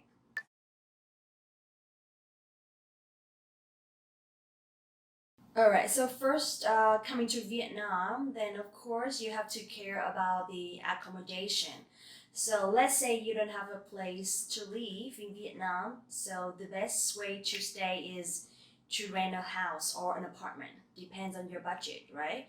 But for me, I think the rate for local people is slightly cheaper than the rate for foreigners, because usually foreigners they would prefer to stay in probably big building with service or with management or with security or parking lot, something like that. I would say depends on how large the apartment is or how large the house is, then it will affect the rent.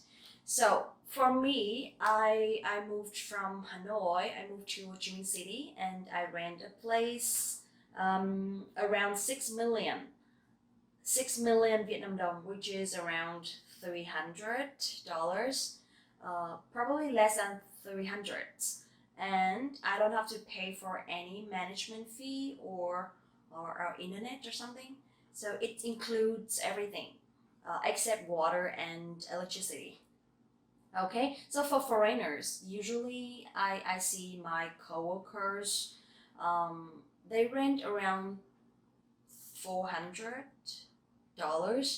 or $500 an apartment, a big one. Okay, so for the rent, something like that. And the rent in Vietnamese is tiền thuê nhà. Tiền thuê nhà. Thuê here means to rent. Nhà is the house and tiền is money. So tiền thuê nhà is the rent.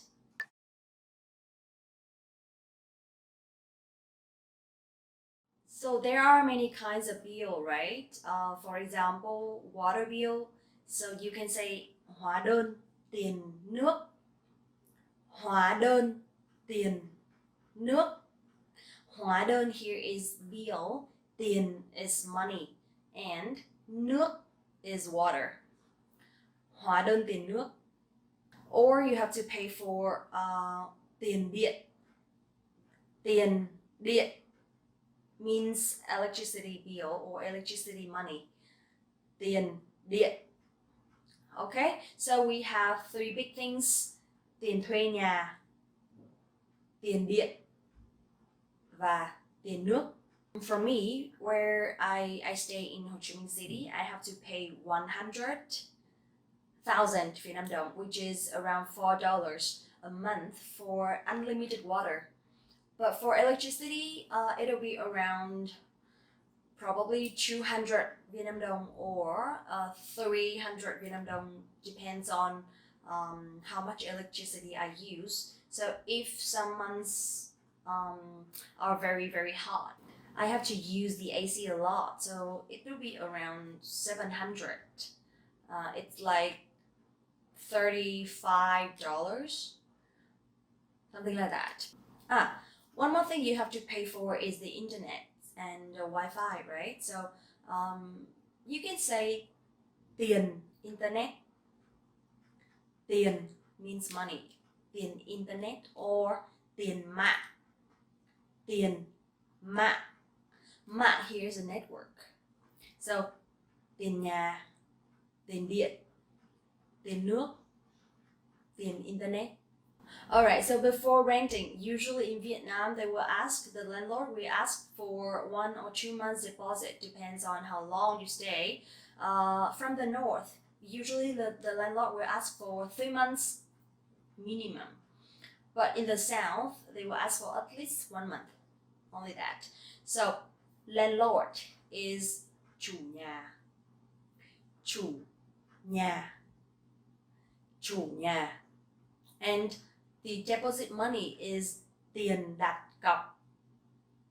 Tiền đặt cọc. Tiền đặt cọc.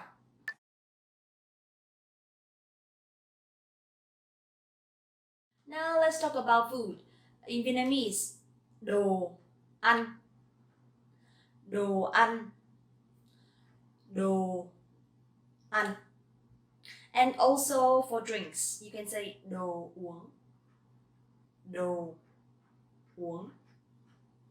đồ uống. So ăn is eat and uống is drink.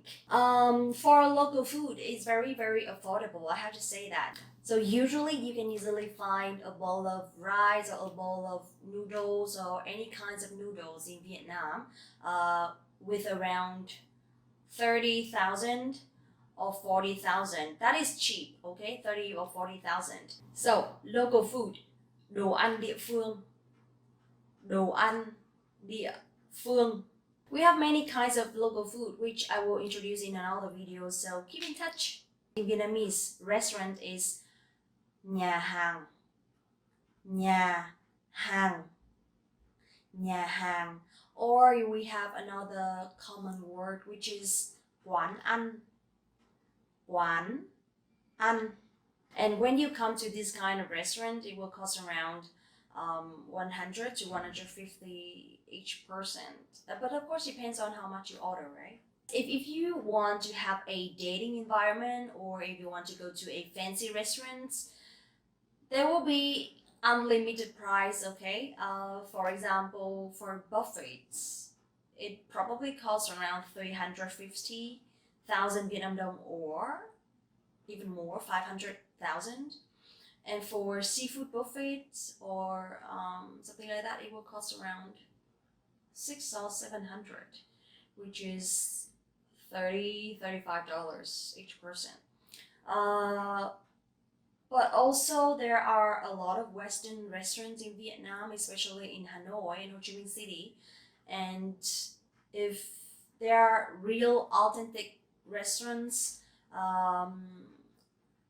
organized by Westerners or something like that, or some foreign chefs, it'll be around 1 million a person, maybe more. But you will have like authentic steak or wine or alcohol, and everything is imported. So I think it's a good price. It's a good deal compared to going to other cities or other countries, because I've been to quite a few. But I have to say that living in Vietnam, especially food, is much, much more affordable. Okay, how about you are not familiar with local food, or you also want to have budget meal? So I suggest you to cook at home. You can go to the markets, chợ, chợ, or you can go to the supermarket, siêu thị, siêu thị, to buy food. And usually if you cook at home, it'll cost around 100 a day for probably 2 meals. But if you buy like Western food or Western ingredients, it'll be around 200, 300, depends on the budget. But if I cook, usually I cook for myself only, and it costs around only 100, and I can cook like for 2 meals, something like that. Alright, now it's an interesting part, which is drinks. I have to say beer in Vietnam is super cheap. You can easily find in siêu thị tiện ích. Siêu thị tiện ích. It's convenience store. Or supermarket. Siêu thị. Siêu thị. Or anywhere. Any kinds of restaurants would have many kinds of beer. So usually if you buy it at siêu thị tiện ích, it will cost around 15,000 or 20,000. It's like less than $1. You can have a bottle of beer or a can of beer. And it's good. It's good. It's authentic, right? But if you go to a restaurant, nhà hàng, then you will have to pay around 30,000 or 40,000. Even more, depends on the restaurant. So a glass of wine, rượu vang,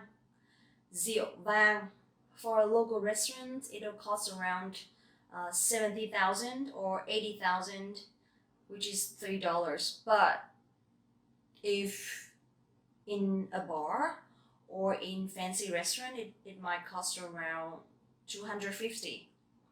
Yeah, that's all for today. I think that's enough for you to have an overview about the living cost in Vietnam, and I hope it's helpful when you are planning to travel or to visit or to live in Vietnam.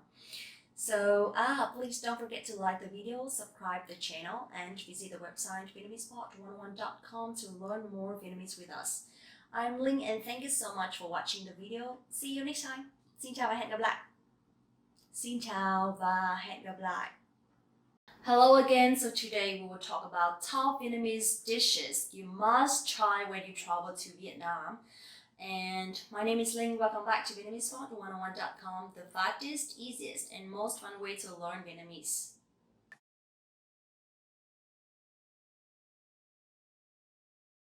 I'm from Hanoi, the capital of Vietnam, and which is the north. So I've lived there for like my whole life. I just moved out 2 years ago, almost 3 years ago, and now I'm living in Ho Chi Minh City, which is the south of Vietnam. So I have to say that my taste is very northern. Like I love northern food. I love the taste there.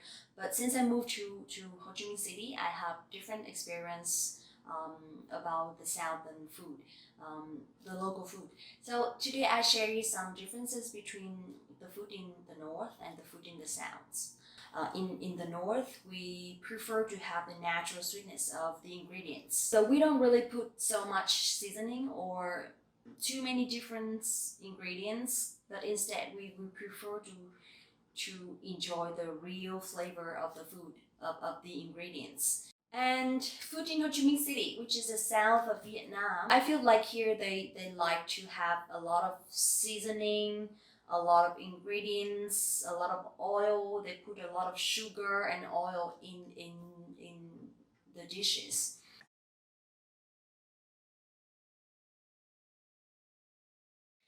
Now let's talk about the eating habits. There are some very typical cultures in Vietnam. For example, when eating, we use the chopsticks instead of using fork or knife. But we use chopsticks and spoons. Also, when eating, usually when we start eating, young people in the family will address old people in the family to show respect. We say something like, have a good meal or bon appetit. So in Vietnamese, you can say, con mời bố mẹ ăn cơm. So I address my parents, con mời bố mẹ ăn cơm. So from the north, people would prefer to have dinner together at home, but from the south, people will go out for eating. So that is the big difference between the northern people and the southern people.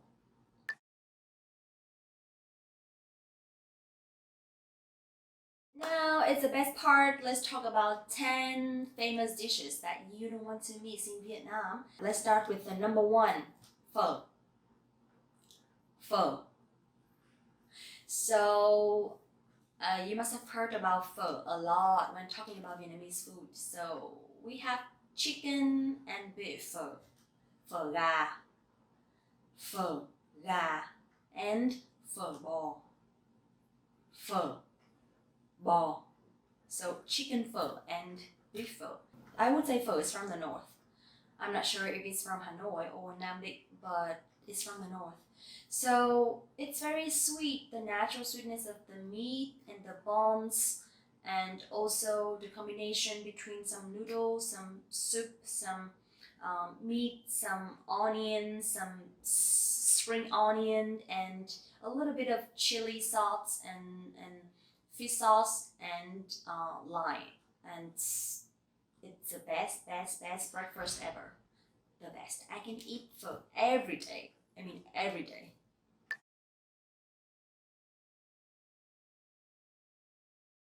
Next one is bánh mì ba tê. Bánh mì ba tê. So I think you know about bánh mì. It's famous. It's popular everywhere in the world, and there are many kinds, many versions of bánh mì. But it's also like the inspiration for Miss Universe. She has a bánh mì custom when going to the competition, and it's very funny. But I have to say that bánh mì is like the symbol of Vietnam. So we have bánh mì ba tê, bánh mì chả, bánh mì trứng, bánh mì thập cẩm, bánh mì heo quay, bánh mì xá xíu, many kinds. So don't forget to try one bánh mì when you are traveling or when you are walking on the road. It can be easily found everywhere.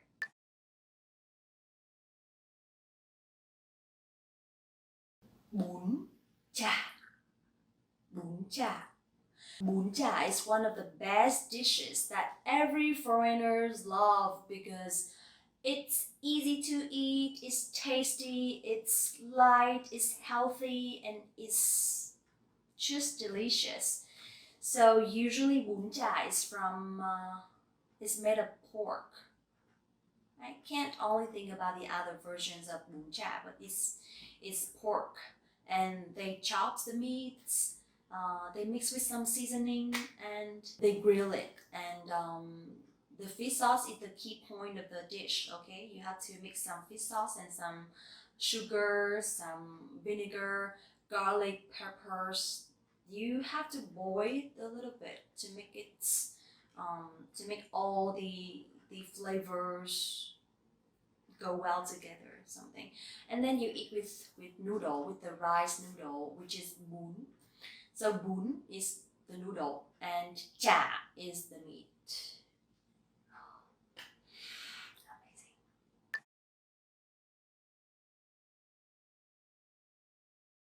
Soy. Soy is sticky rice, and you know, maybe you know mango sticky rice from Thailand, but in Vietnam we have also many different kinds of soy.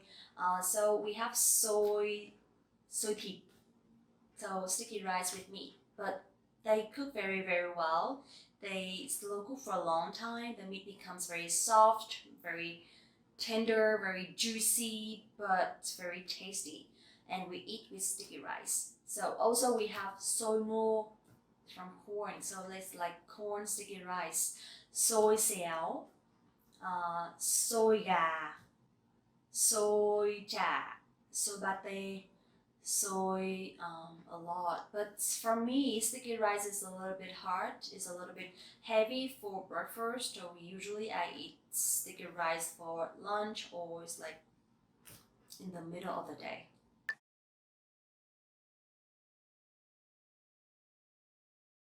Name.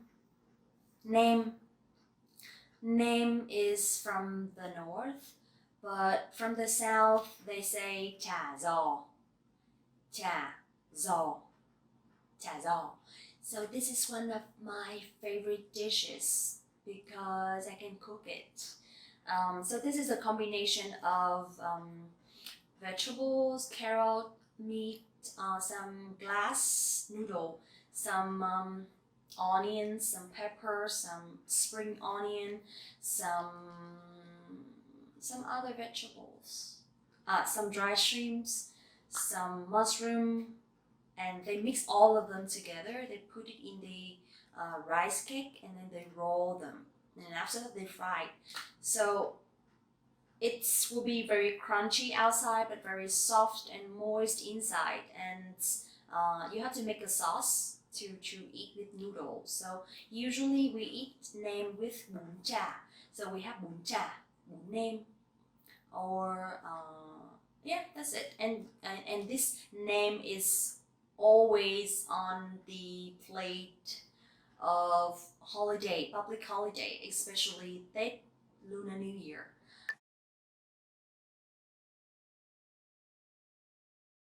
Bánh cuốn.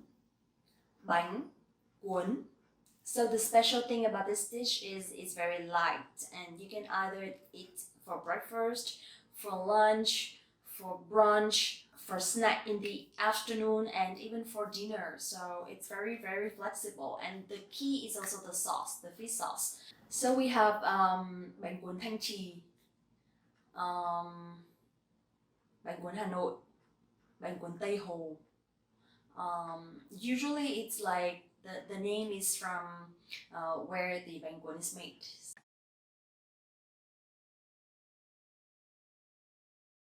Bún riêu is like a kind of noodles that you eat with Vietnamese crabs. So the Vietnamese crab is very small, like this, not that big, so very small. So they will make it, they will, how to say, smash it, the crabs, and then when it becomes very very small, they will use water to filter the water, and then the meat of the crab will come out from the shell, and then they cook the soup with that liquid, and it becomes very very sweet, the natural sweetness that I told before. So after that, they put some tomato, tofu, onions, probably beef, or depends on your taste. They will put ingredients, and then you eat with noodle. And the soup is amazing. It's very, very, very sweet. It's very light. It's very healthy as well, and it's just tasty.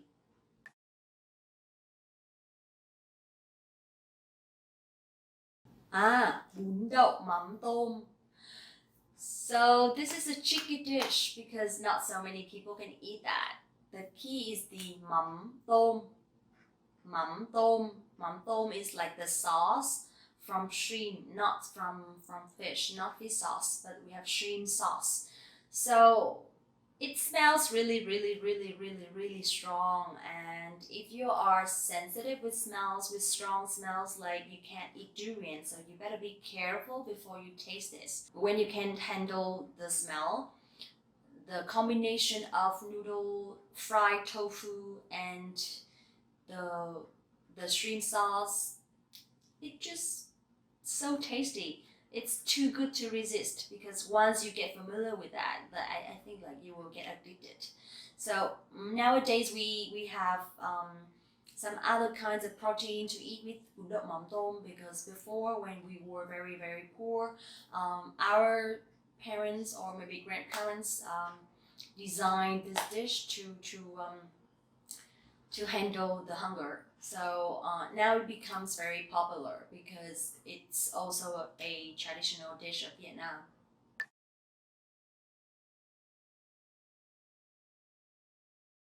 Bún bò Huế. Bún bò Huế. So this is one of the dishes from the center of Vietnam, which is Huế. So bún here it's also a kind of noodle, and bò is beef. So this is basically from beef and beef bones. The soup is very tasty. It's very sweet. It's very very sweet, and also because it's from the center, so they put some sugar, I guess.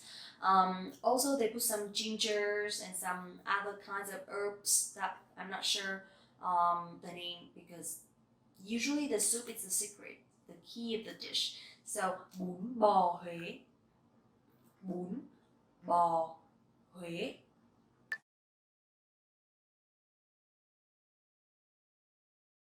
Last one I'd like to share is like the most popular dish in Ho Chi Minh City, which is cơm tấm. Cơm tấm. Cơm tấm is everywhere. It's like they can eat for breakfast, they eat for lunch, they eat for dinner, they eat anytime. And it's very healthy, it's very light, it's very cheap. It's only around 25,000, which is $1, and you can have a box of cơm tấm. And it's good for like half of a day, so I think it's very convenient. Okay, I'm very hungry now. I have to go and probably have some spring rolls because I love it. It's everywhere here. It's easy to find and it's affordable. I hope that you like this video, and I really like these kind of topics that you suggested. So please suggest more topics for the next videos. Also, don't forget to like this video, subscribe the channel, and visit the website VietnamesePod101.com to learn more Vietnamese and to get your free lifetime account right now. Thank you so much and see you. I'm going to eat now. Hello, it's me again. Xin chào các bạn. Mình là Linh, rất vui được gặp lại các bạn. Hôm nay mình sẽ nói về một chủ đề khá là khó, đó là ngữ pháp mà đa số là người nước ngoài ai cũng sẽ cảm thấy rất là khó đặt câu. Ngữ pháp Việt Nam thậm chí là đối với người Việt Nam còn khó nữa là đối với người nước ngoài. Tuy nhiên hôm nay chúng ta sẽ xem chúng ta học cái gì nhá. Sorry, I just spoke a lot of Vietnamese, but I hope that one day I can speak 100% in Vietnamese so you guys can catch up. But first, let's start about vocabularies, all small grammar points, and you guys can easily make sentences. And in the future, we will do some challenges or some things that we can speak 100% in Vietnamese. Okay. So today I'd like to talk about a grammar point, which is one word, but you can use at the present perfect in English. Okay, which is mới, mới.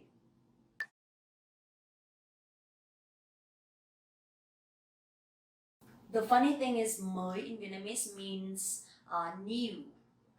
This is an adjective, right? But you also can use for grammar points. So mới here you use for the present perfect in English, which is like I have just done something. So mới here will represent for the word just. The structure is you only have to use this word mới with a verb. For example, mới ăn, mới uống, mới học, etc. And now let's take a look at these sentences, okay? Tôi mới quay xong một video. I've just finished filming one video. Tôi mới quay xong một video. Tôi mới quay xong một video. Tôi mới mua điện thoại. I've just bought a new phone. Tôi mới mua điện thoại. Tôi mới mua điện thoại. So you will see here mới mua means I've just bought. Tôi mới mua điện thoại. Mẹ mới nấu cơm xong. Mẹ mới nấu cơm xong. Mẹ mới nấu cơm xong. Mẹ mới nấu cơm xong means mom has just finished cooking. Tôi mới chuyển vào Sài Gòn. Tôi mới chuyển vào Sài Gòn. So Sài Gòn here is the old name of Ho Chi Minh City. Tôi mới chuyển vào Sài Gòn means I've just moved to Ho Chi Minh City.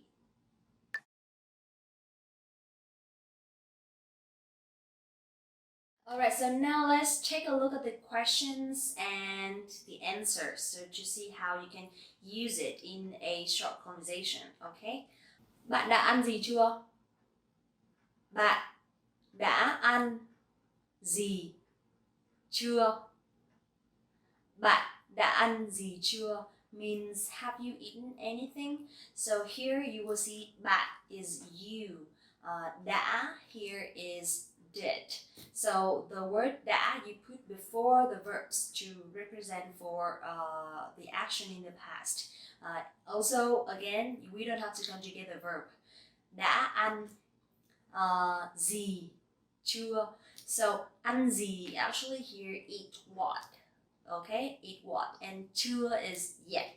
So literally means you did eat what yet.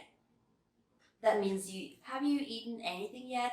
So the question word which is chưa yet we put in the end of the sentence. In the future you will see a lot of questions that begins with the pronouns and that ends with the question words like that. So this is like a basic question structure of Vietnamese. Bạn đã ăn gì chưa? Tôi mới ăn xong. Tôi mới ăn xong. Tôi mới ăn xong means I have just eaten. Tôi mới ăn xong. Or it means I ate already or I just eaten. Yeah. Now, conversation number 2. Anh đã xong việc chưa? Anh đã xong việc chưa means have you finished work yet? Anh đã xong việc chưa? So đã also the word for the past. Xong việc means have you done working? And chưa is yet, the question word. And how to answer? You can say xong rồi. Anh vừa mới gặp một khách hàng xong. means I've done already. I've just met a client. Okay, so easy, right? Only one word with a verb mới and mới ăn, mới học, mới uống, mới ngủ dậy, mới làm, mới gọi, mới học xong, vừa mới xem video xong.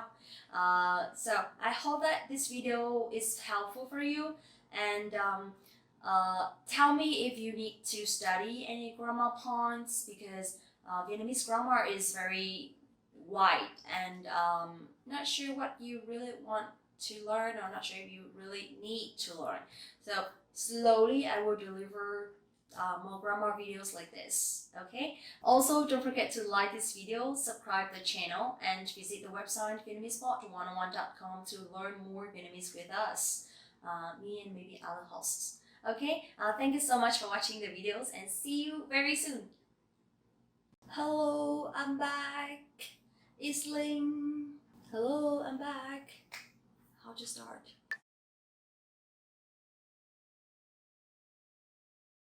So today we will talk about the pronunciation, which is one of the most difficult things about Vietnamese. I know a lot of foreigners struggling with the pronunciations. They know a lot of vocabularies, they know a lot of grammar, and a lot of, how to say, they can easily make sentences, but the thing is nobody understands because the accents, because of the tones. But let's not talk about the accent today, because I want to focus on the two very difficult but similar. It sounds like similar, but it's actually very different sounds in Vietnamese, which is NH and NG. So let's see how we pronounce it in Vietnamese in different sentences or different words.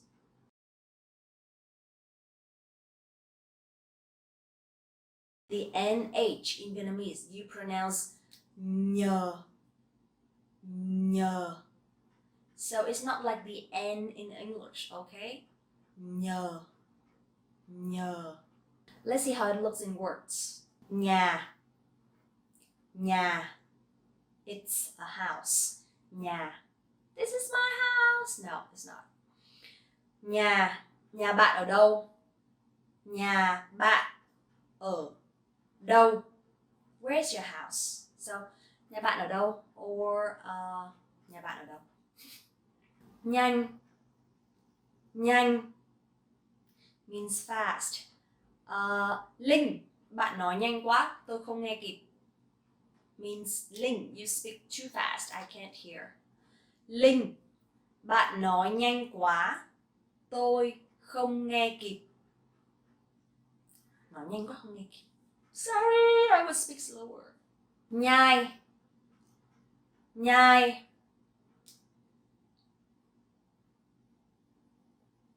Nhai kỹ thức ăn trước khi nuốt. Nhai kỹ thức ăn trước khi nuốt.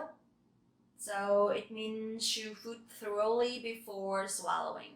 Nhẹ, nhẹ. So this one has dấu nặng. So you have to be very nặng. Nhẹ. And nhẹ is the opposite of nặng. So nhẹ, nặng. Chiếc điện thoại mới này rất nhẹ. Chiếc điện thoại mới này rất nhẹ.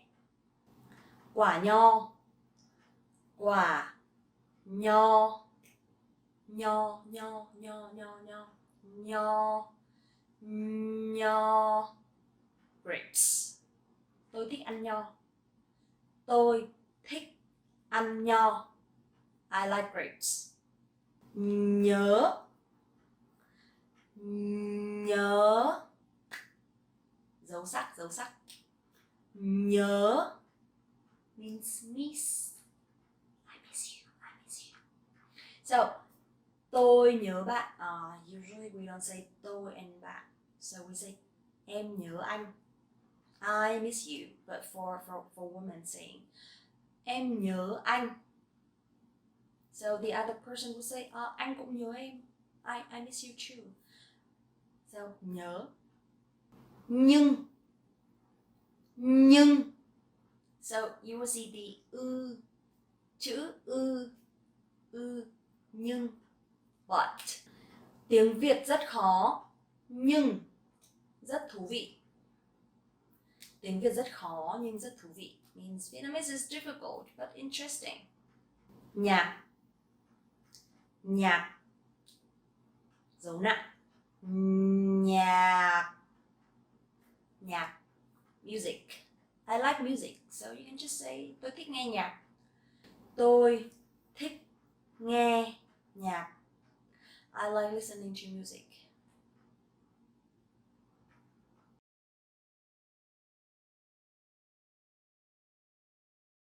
Alright, so now let's talk about the NG sound. So instead of no, now this one is no, no, no, no, no.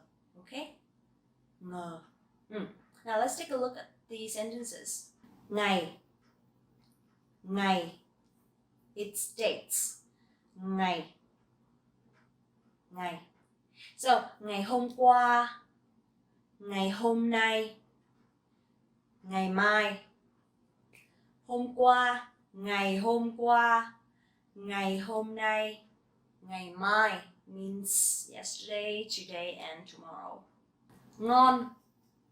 Đồ ăn Việt Nam rất ngon.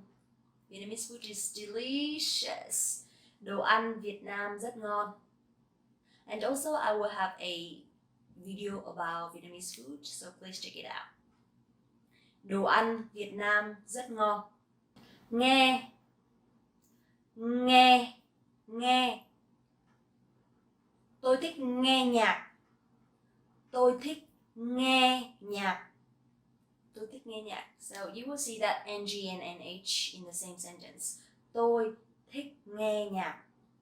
Ngắn, ngắn. So the opposite of ngắn is dài, dài, ngắn, dài, ngắn. Các clip tiếng Việt của bạn hơi ngắn. Your Vietnamese videos are a little bit short. But please don't complain because I'm making longer videos. So, các clip tiếng Việt của bạn hơi ngắn. Just a little bit short. Nghỉ ngơi, nghỉ ngơi, nghỉ ngơi. Bạn nên nghỉ ngơi chút đi. Bạn nên nghỉ ngơi chút đi. You should take a rest. Bạn nên nghỉ ngơi chút đi. Ngáp, dấu sắc. Ngáp means to yawn or yawning. And ngáy, ngáy means snoring. Okay, it's done. I hope that you can distinguish the difference between nhờ and ngờ in Vietnamese.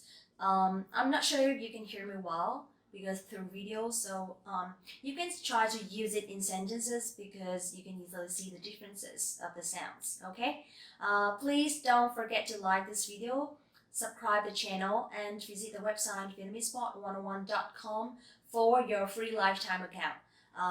Get our learning program with real lessons by real teachers.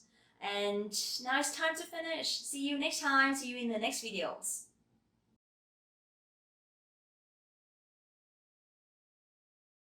Hi everyone, welcome back to Vietnamesepod101.com, the fastest, easiest, and most fun way to learn Vietnamese. Since I'm traveling today, the beach is just right here. I have a very nice room and the background is nice as well. So I thought about doing a new video for you guys, but I haven't thought about the topic yet. So what about we talk about YouTube in Vietnamese? Does it sound good? Okay, let's get started.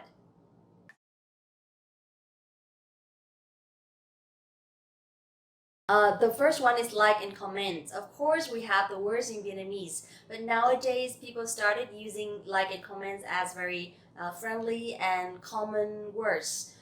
So now let's practice in Vietnamese first. Thích, thích, thích, dấu sắc. Okay, so thích, it means like, and bình luận, bình luận, bình luận, bình luận means comment. Okay, so for old generations like my parents, they still use thích và bình luận. But for young people like me and my sisters and my friends, we use like and comments more often. Đừng quên thích và bình luận video của mình nhé. Đừng quên thích và bình luận video của mình nhé.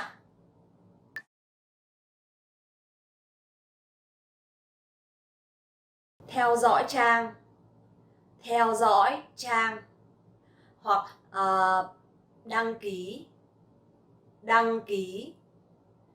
So theo dõi means to follow and đăng ký means to subscribe. But when you use YouTube in Vietnamese, you will see the subscribe button. They will show like đăng ký. For follow, it's more common for Facebook, right? But for YouTube, we use đăng ký.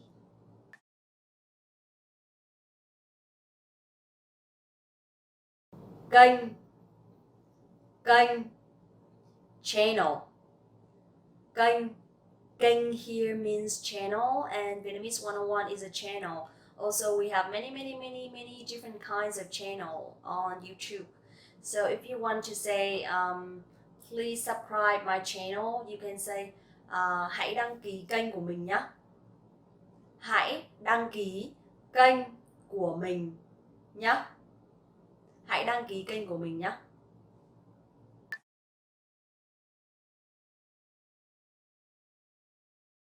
Review and feedback, actually we also use them in Vietnamese as well, as a Vietnamese word, I guess. So nowadays people started using review and feedback for their products more often, especially online shopping. So if you want to say review in Vietnamese, you can say đánh giá, đánh giá. Both have dấu sắc, đánh giá. And feedback is phản hồi, phản hồi. So review and feedback, đánh giá và phản hồi. Hôm nay mình sẽ làm một video đánh giá về tiếng Việt. Hôm nay mình sẽ làm một video đánh giá về tiếng Việt. Today I'm gonna do a video to review Vietnamese language. Các bạn đừng quên để lại phản hồi cho video của mình nhé. Các bạn đừng quên để lại phản hồi cho video của mình nhé. Các bạn đừng quên để lại phản hồi cho video của mình nhé. Please don't forget to leave some feedback for my videos.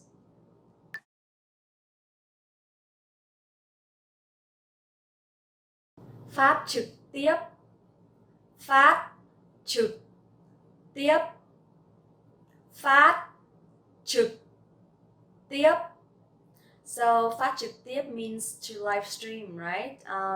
And nowadays people also use live stream a lot, especially on social medias or social networks. So you can say hôm nay mình có buổi phát trực tiếp.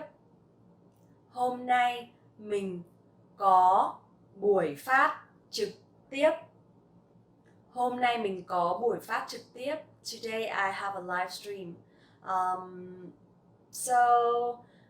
For me, I think I prefer to use live stream because nowadays everybody know what live stream is. I think it's because I work in an English environment, so I started using English words more common, but also people around me use that as well.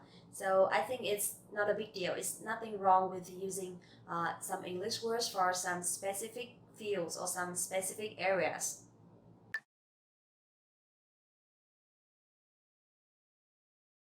Nổi tiếng, nổi tiếng, nổi tiếng.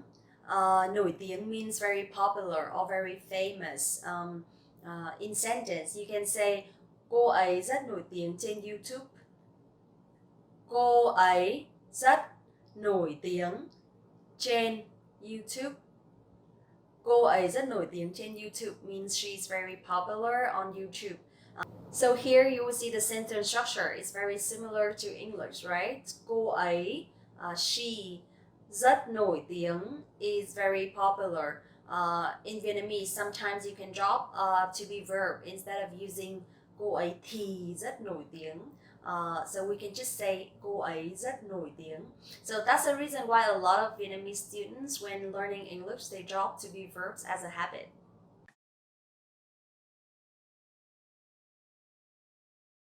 Người nổi tiếng. Người nổi tiếng. Người nổi tiếng.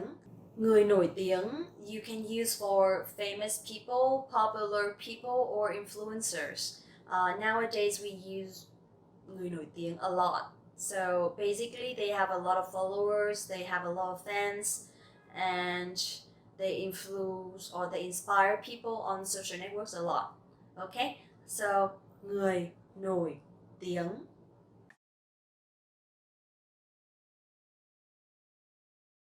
Bảng thông tin. Bảng thông tin. Bảng thông tin means new feed, and you can put it in a sentence like this. Tôi nhìn thấy video của Vietnamese 101 trên bảng thông tin. Tôi nhìn thấy video của Vietnamese 101 trên bảng thông tin. So I saw videos of Vietnamese 101 on new feed.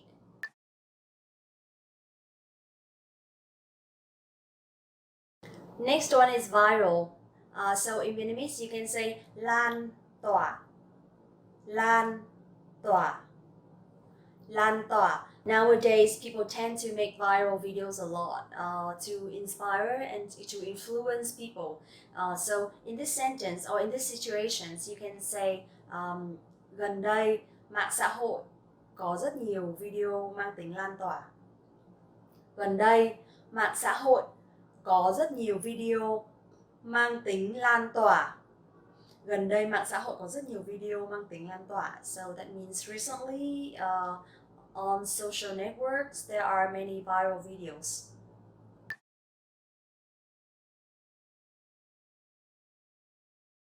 Chỉnh sửa video. Chỉnh sửa video. Chỉnh sửa video means video editing or to edit videos, right?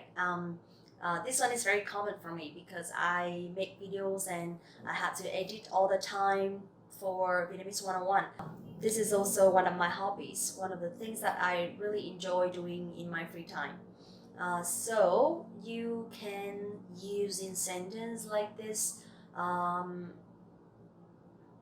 Tôi thường xuyên phải chỉnh sửa video để gửi cho Vietnamese 101.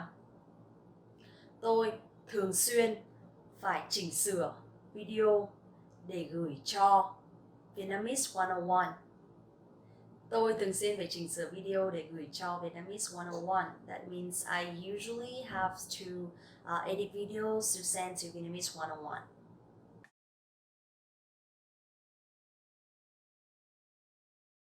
Hướng dẫn. Hướng dẫn. Hướng dẫn means tutorial. So also we have a lot of tutorial videos on YouTube. How to make up, how to draw eyebrows, how to draw eyeliners, how to learn English, how to pronounce correctly. So you can say gần đây rất nhiều video hướng dẫn mang tính lan tỏa. Gần đây rất nhiều video hướng dẫn mang tính lan tỏa. Gần đây rất nhiều video hướng dẫn mang tính lan tỏa. So you will see here in Vietnamese, to put the noun in plural, we put the word nhiều, nhiều before the nouns, and it will be in plural instead of using s in the end of the nouns, right? So also besides from nhiều, you can use các, or những before the nouns, and it will be in plural as well. So nhiều, các và những. Okay? Okay, it's done. I hope that you can use one of them or some of them when talking about YouTube in Vietnamese. And don't forget to like the video, subscribe the channel, and visit the website vietnamesepod101.com to learn more Vietnamese with Linh and other hosts. Thank you so much for watching the video. Đừng quên bình luận, chia sẻ và đăng ký để cập nhật những video mới nhất của mình nhé. Xin chào và hẹn gặp lại. Want to speak real Vietnamese from your first lesson? Sign up for your free lifetime account at Vietnamesepod101.com. Xin chào các bạn, mình là Linh, rất vui được gặp lại các bạn hôm nay. Hi everyone, my name is Linh and welcome back to Vietnamesepod101.com, the fastest, easiest and most fun way to learn Vietnamese.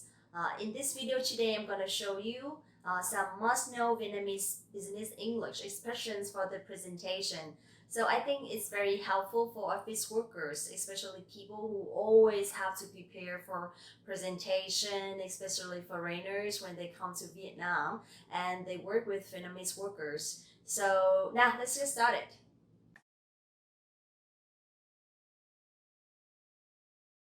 The first one and also the most important thing is I think everybody has to know is how to say hello in Vietnamese. So for business English or for formal language, usually you don't have to use two different words or two different ways. You can just simply say xin chào các bạn. Xin chào các bạn. Just like when I start my videos all the time. So you can, if you want to be extremely formal, or if you are like the host on the television, then you can say xin chào quý vị và các bạn. Xin chào quý vị và các bạn. But for companies or for the environment that you are pretty familiar, then you can just simply say xin chào các bạn. Next one is how to introduce yourself in front of the people in the meeting. So you can say tôi tên là. Tôi tên là. So tôi tên là means my name is or I am, right? And it's very, very polite already. So tôi tên là Linh. Or you can use your full name. You can introduce your full name. Tôi tên là Đặng Phương Linh. Next one is you have to introduce where you are from. So you can say both. My name is Ling and I'm from, for example, marketing department. In the full sentence, you can say tôi tên là Đặng Phương Linh. Tôi đến từ phòng marketing. Tôi tên là Đặng Phương Linh. Tôi đến từ phòng marketing. Something similar to today I'd like to introduce about or today I'd like to talk about. Then you can say hôm nay tôi xin trình bày về. Hôm nay tôi xin trình bày về. Hôm nay tôi xin trình bày về. Or instead of using trình bày, you can say nói. Hôm nay tôi xin nói về. Or hôm nay tôi xin chia sẻ về. I'd like to share or I'd like to talk about something today. Okay, so in full sentence. Hôm nay tôi xin trình bày về cách thuyết trình trong tiếng Việt. Hôm nay tôi xin trình bày về cách thuyết trình trong tiếng Việt. But this one is very formal, so I would only say today I'd like to talk about how to present in Vietnamese.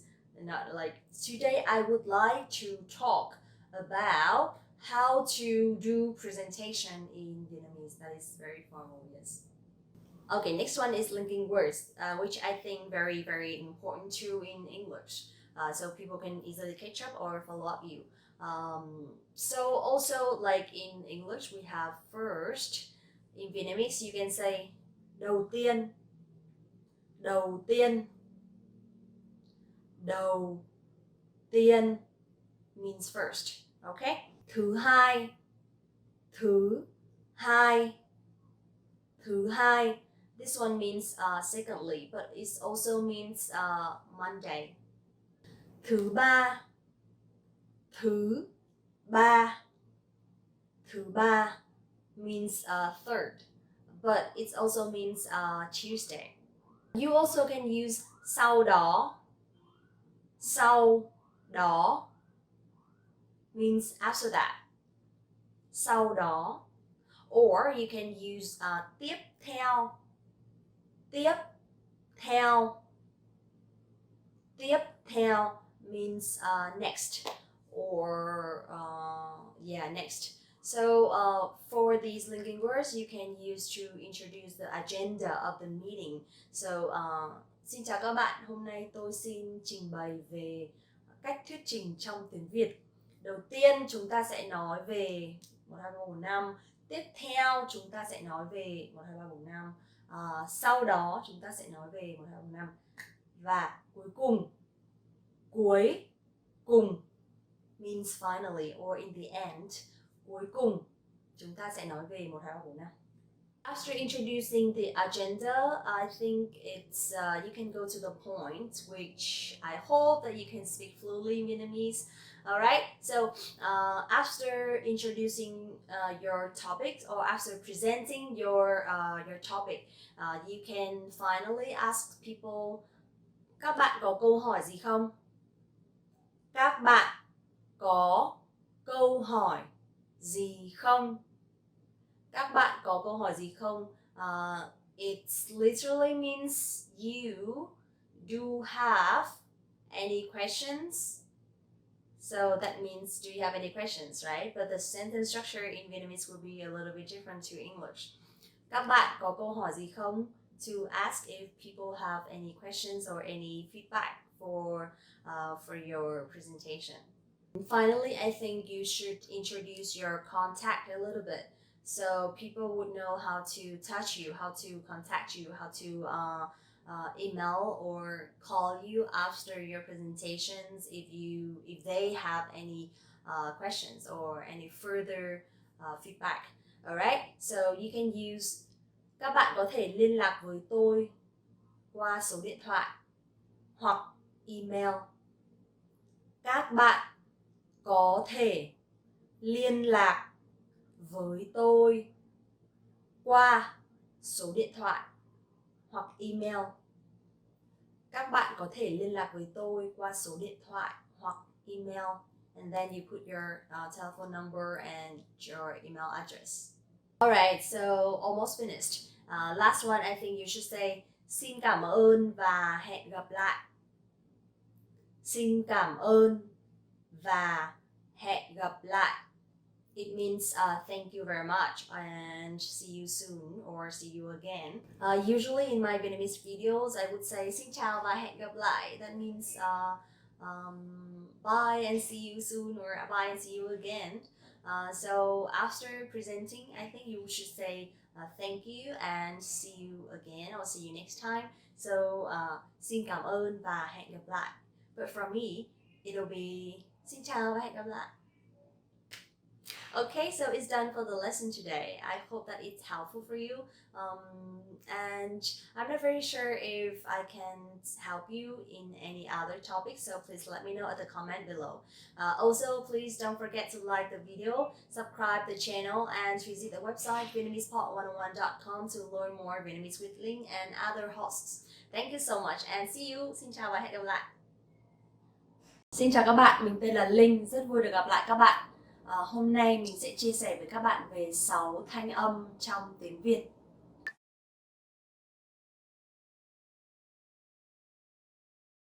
Hello everyone, my name is Linh and welcome back to VietnamesePod101.com, the fastest, easiest, and most fun way to learn Vietnamese. In this video today, I'm going to share you guys 6 tones in Vietnamese, and I think it's a very, very important topic because it's the most important thing when you learn Vietnamese. When you use a different tone or when you use the wrong tones, it will be a completely different meaning.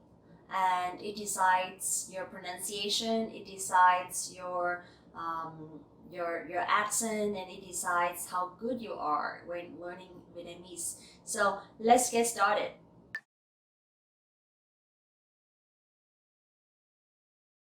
First, let's talk about no tone, which is the tone that has no name, something like that. So you will see a lot of words like that in Vietnamese.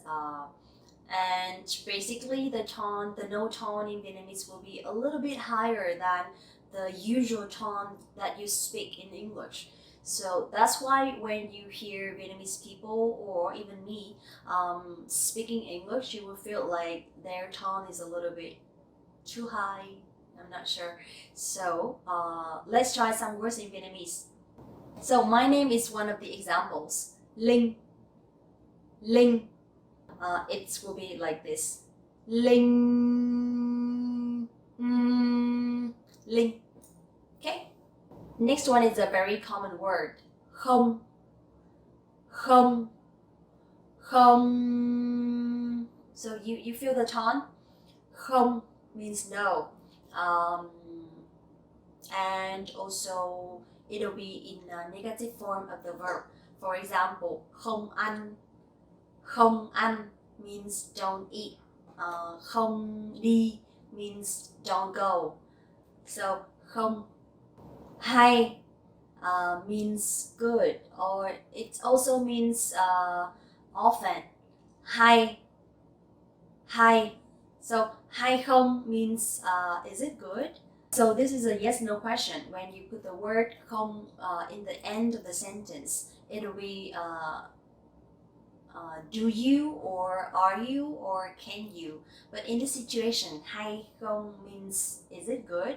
How do you feel? This is the easiest tone that you can easily practice because it has no tone, but I think compared with English, it's a little bit higher already. Okay, so now let's move to the next tone.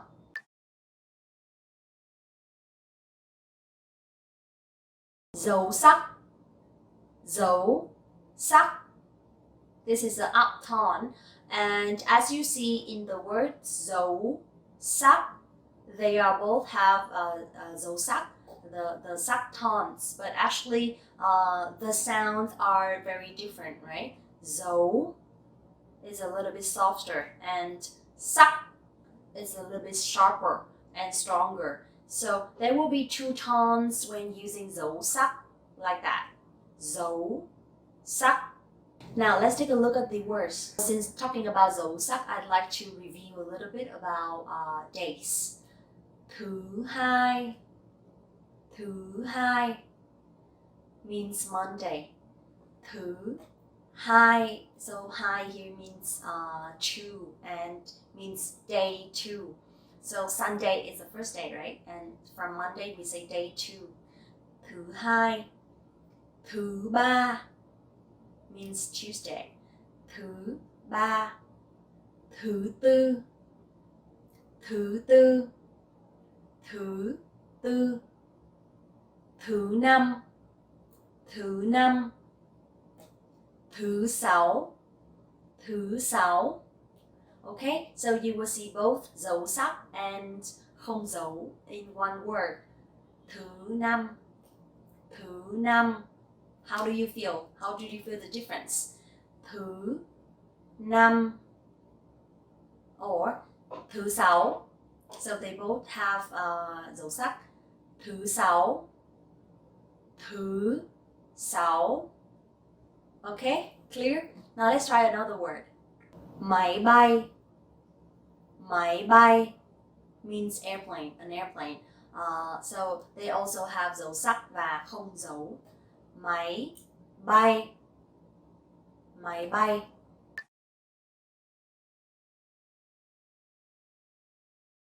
Now let's talk about dấu huyền. It's a down tone. Dấu huyền. Dấu huyền. So you will see dấu huyền has dấu sắc and dấu huyền. Dấu huyền. Đi về. Đi về means coming back. Đi về or đi về nhà. Đi về nhà. So đi has no tone and về nhà have dấu huyền. Okay? Đi về nhà means going back home. Đi chùa. Đi chùa means going to the pagoda. Đi chùa.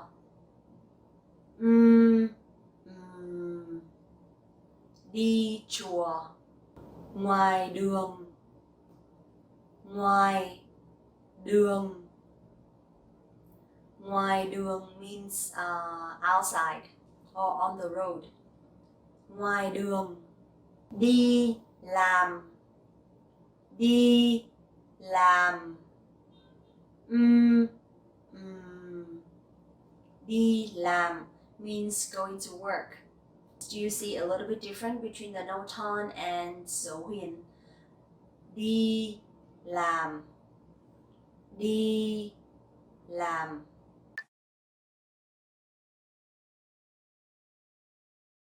Next one is dấu hỏi.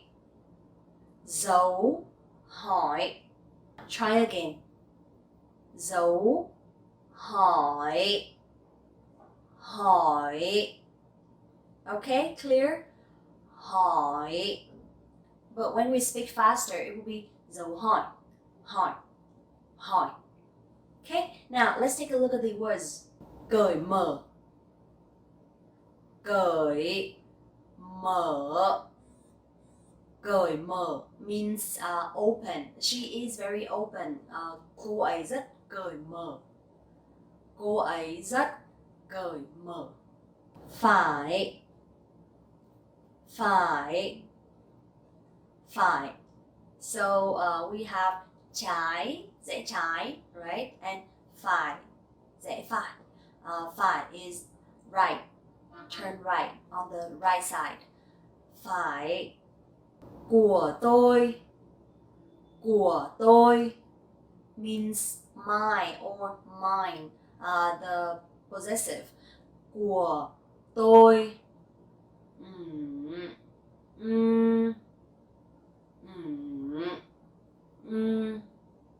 Của tôi. Okay? Các bạn có thích video của Linh không? Do you like my videos?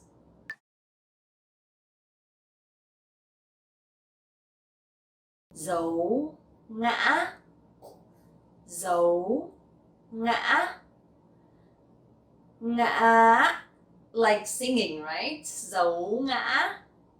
Dấu ngã. Dấu ngã. Ngã means to fall. Means I'm falling. But actually I'm falling in love doesn't mean that tôi ngã, okay? No, ngã means you're falling when you're walking. Ngã. Also one word is đã.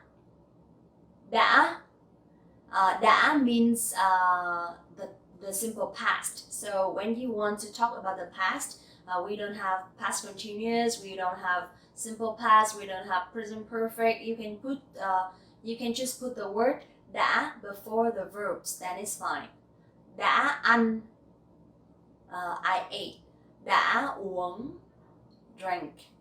Đã ngã, felt. Đã ghê. Đã ghê means it's so cool, it's so good. Đã ghê.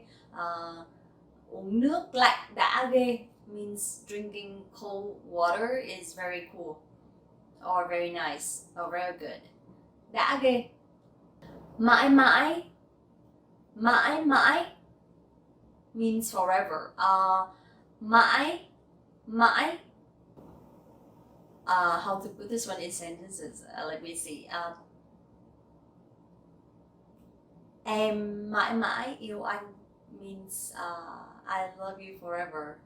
Em mãi mãi yêu anh. It's so. Okay, never mind.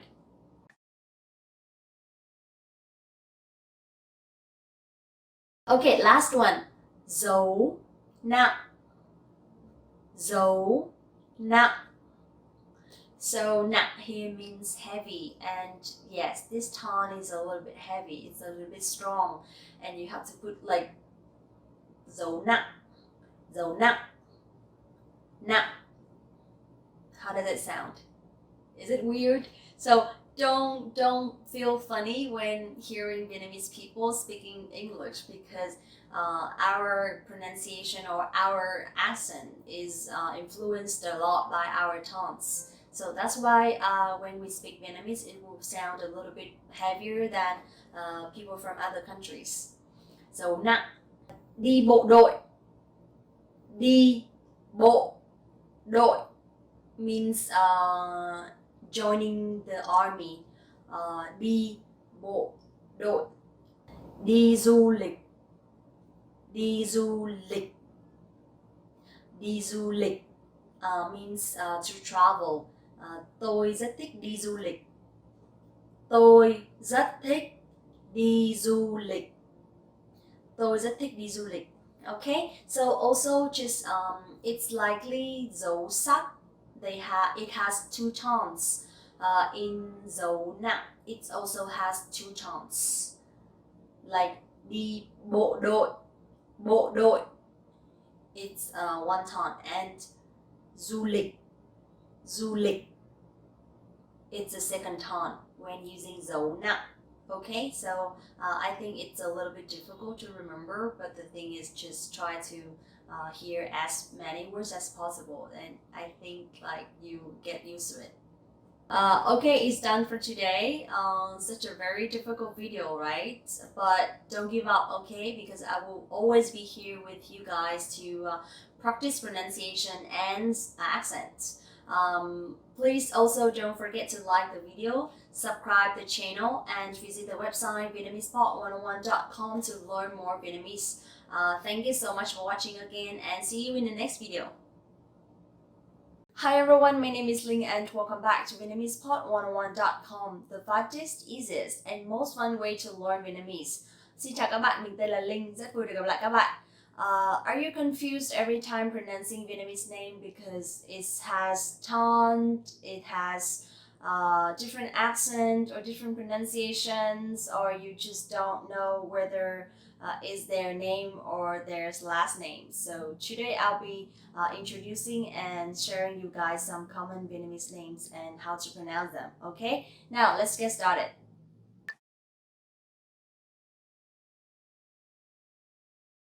To introduce myself, my name is Đặng Phương Linh.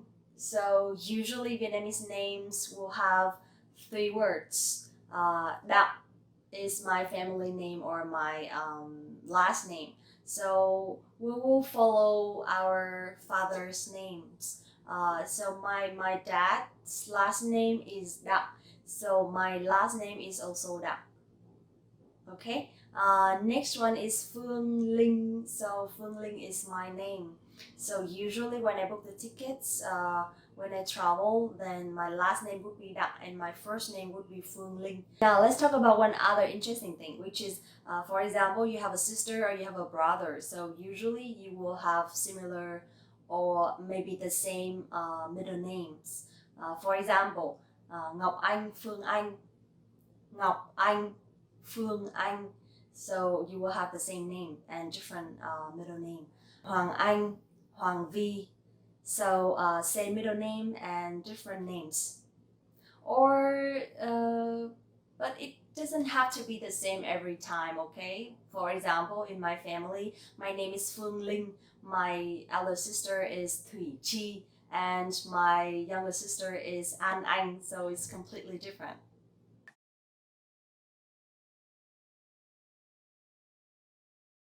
Next one is some very common names, okay? For example, for female names, usually in Vietnam you will see Linh a lot, or maybe Trang as well. Especially in the north, people really like to name their baby as Anh. You will have a lot of versions of Anh, for example, Phương Anh, Ngọc Anh, Thùy Anh, Lan Anh, etc. Because just like my father as well, he believes that if your name starts with letter A, then you will be in the top of the list. So you will have to try harder because usually teachers will call your name a lot when it comes to check homeworks or something. Also, you may hear a lot Ngọc or Hiền. So usually the names of baby girls will mean something like beautiful or smart or nice, something like that. But they are both from traditional language, Vietnamese traditional language. So sometimes names have meanings, but sometimes they don't. It's just a name.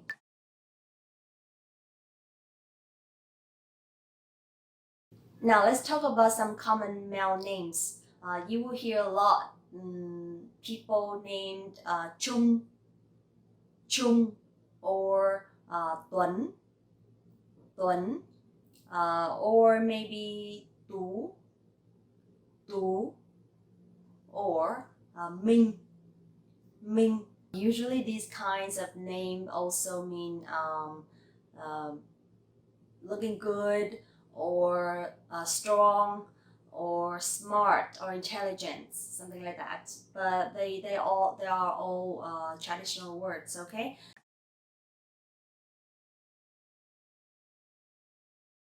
Now let's see how to pronounce some full names in Vietnamese, okay? Let's try my name first. Đặng Phương Linh. Đặng Phương Linh. So my last name has dấu nặng and my name has no tone. Đặng Phương Linh. Alright, next one is Nguyễn Ngọc Mai. Nguyễn Ngọc Mai. So Nguyễn has dấu ngã, Ngọc has dấu nặng, and Mai has no tone. Nguyễn Ngọc Mai. Phạm Thu Hằng. Phạm Thu Hằng. So Phạm has dấu nặng, Hằng has dấu huyền, and Thu has no tone. Phạm Thu Hằng. Đặng Thanh Huyền. Đặng Thanh Huyền. Đặng Thanh Huyền.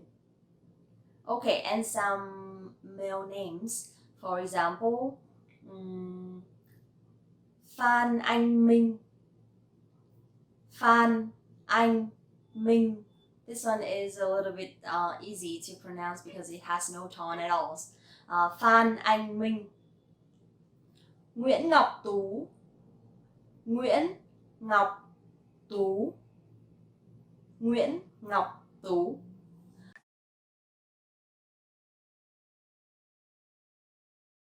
Also, there's one more thing.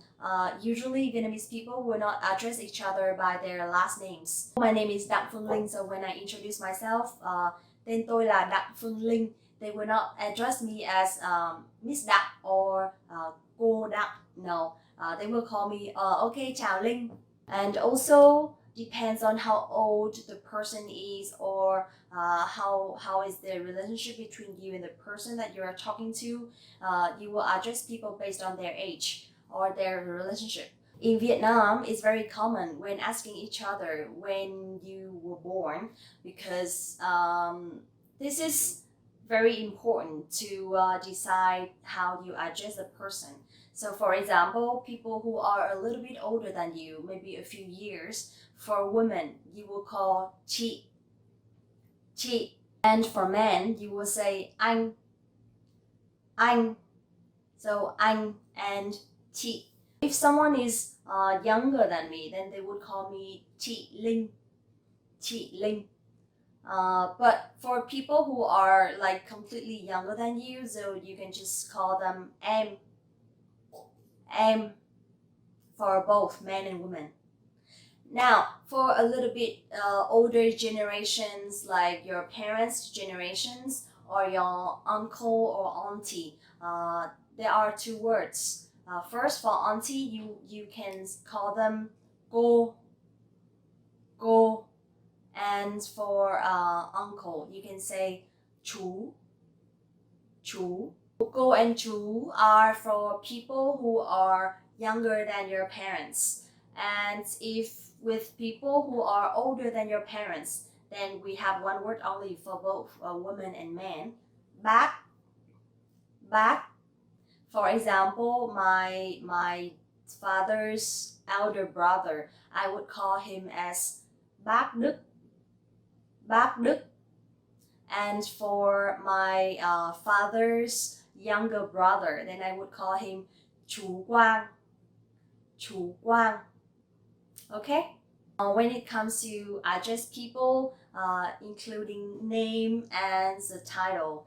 I hope that you find this video useful and not so confusing, okay? Because one of the most difficult things about learning Vietnamese is how to address people with their names. So I hope that you enjoyed the video today.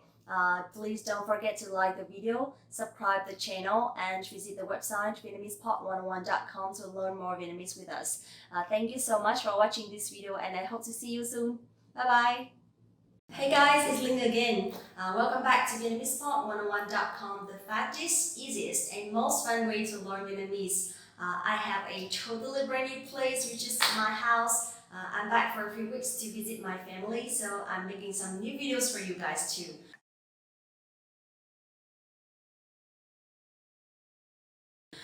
Today we will learn about how to compliment someone. I think it's very important because everybody wants to hear compliments. So now let's get started.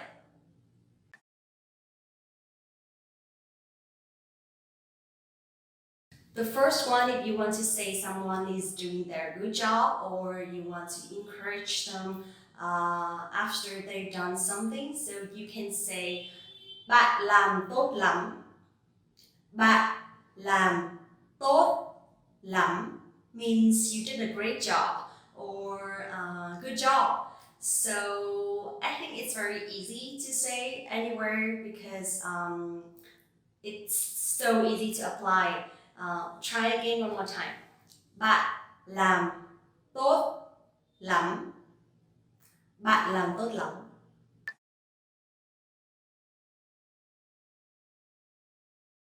The next one is anh nhiệt tình quá. Anh nhiệt tình quá. To talk to a man, and if you want to talk to a woman, you can say chị nhiệt tình quá. Chị nhiệt tình quá. And then after that, you can say cảm ơn anh or cảm ơn chị to say thank you.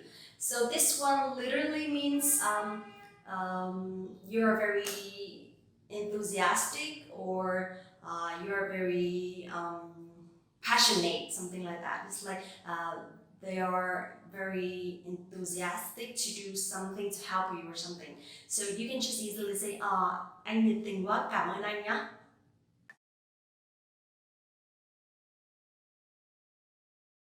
So if someone invites you to their place to have lunch or dinner, then what should you say after that? I'll show you one way so you can easily say like this. Cảm ơn anh chị vì bữa tối. Cảm ơn anh chị vì bữa tối. Cảm ơn anh chị vì bữa tối. So that means thank you very much for dinner. But if you are invited for lunch, then you can just replace bữa tối by bữa trưa. Bữa trưa. So, cảm ơn anh chị vì bữa trưa. Cảm ơn anh chị vì bữa trưa. In Vietnamese, we have three words for three meals. Bữa sáng means breakfast. Bữa trưa means lunch. And bữa tối means dinner. But one more thing, if you want to say having breakfast, so you can just say ăn sáng. Ăn sáng. Having lunch, ăn trưa. Ăn trưa. And having dinner, ăn tối. Ăn tối.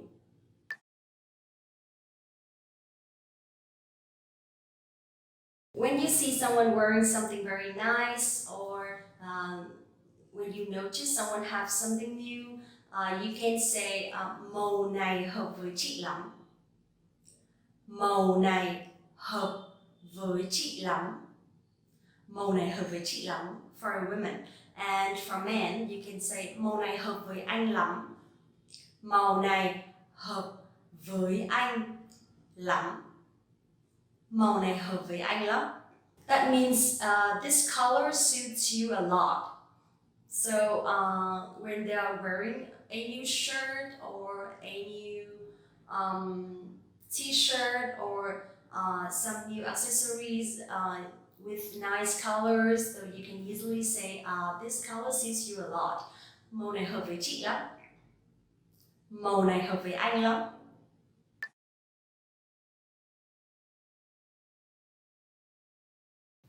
Hôm nay em rất đẹp. Hôm nay em rất đẹp. Hôm nay em rất đẹp. So this one is very simple, but very easy to use everywhere with any woman. So it means today you are very beautiful. So it doesn't mean that the other days you're not beautiful, okay? But that means they are specifically more beautiful than every day. Okay? So hôm nay em rất đẹp. Or you also can use another way, which is hôm nay em đẹp lắm. Hôm nay em đẹp lắm. So both means you are very beautiful today.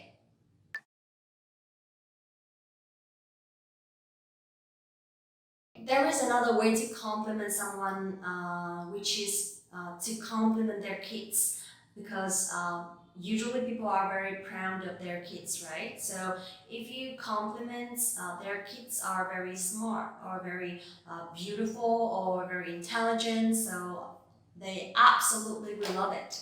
Okay, now let's see how it looks in the sentence. You can say cháu nhà chị thông minh ghê. Cháu nhà chị thông minh ghê. Cháu nhà chị thông minh ghê. That means your kid is very intelligent. Or you also can say cháu nhà chị đáng yêu ghê. Cháu nhà chị đáng yêu ghê. That means your kid is very lovely. Okay, I think it's enough to give compliments to someone. Either you're invited to a meal, or you're going to their houses, or you just like the way they look. So I hope it's very helpful for you today. Please don't forget to like the video, subscribe the channel, and visit the website VietnamesePod101.com to learn more Vietnamese. Thank you so much for watching the video and see you in the next one. Có, không, chưa, dạ. Vâng, rồi ạ. Why there are so many? How to say yes or no in Vietnamese properly?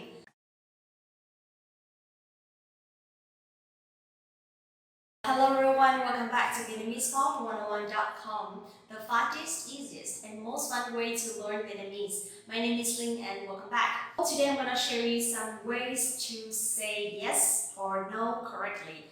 But it depends on the questions actually, so I would introduce you 3 different kinds of yes-no question. Okay, now let's get started.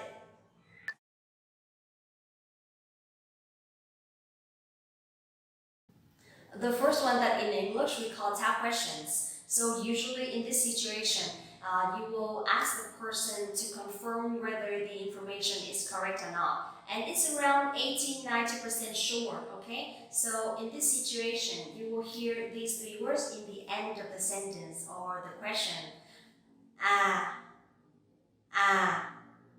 Phải không, or đúng không. Đúng không? Okay, so when you hear these 3 words, you will know exactly that you should say yes or no in this way. For yes, you can say ừ, or vâng. That means yes or it's right. That's right. And for no, you can just say không. No, it's not like that. Now let's take a look at the sentences. Bạn là học sinh à? Bạn là học sinh à? Bạn là học sinh à? So that means you are a student, aren't you? And then you can just answer But for an older person asking you, em là học sinh à? Em là học sinh à? Em là học sinh à? So you can answer Vâng. Vâng. Bạn học tiếng Việt ở trên mạng đúng không? Bạn học tiếng Việt ở trên mạng đúng không? Bạn học tiếng Việt ở trên mạng đúng không? That means you learn Vietnamese on the internet, don't you? So you can just simply say for yes and không for no.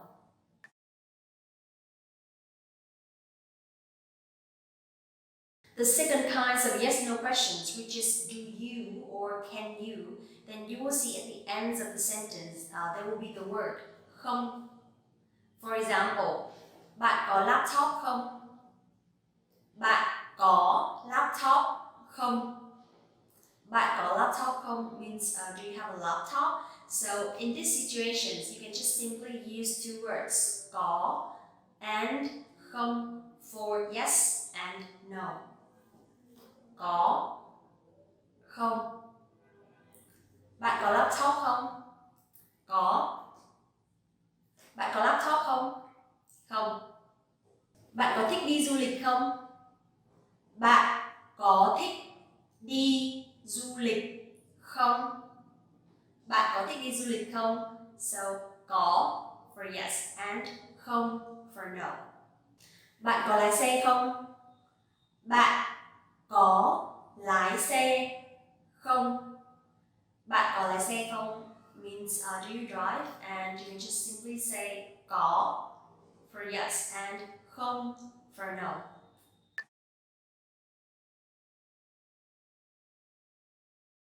The third kind of yes-no questions, which is the present perfect in English. So usually you will see at the end of the questions there will be one word.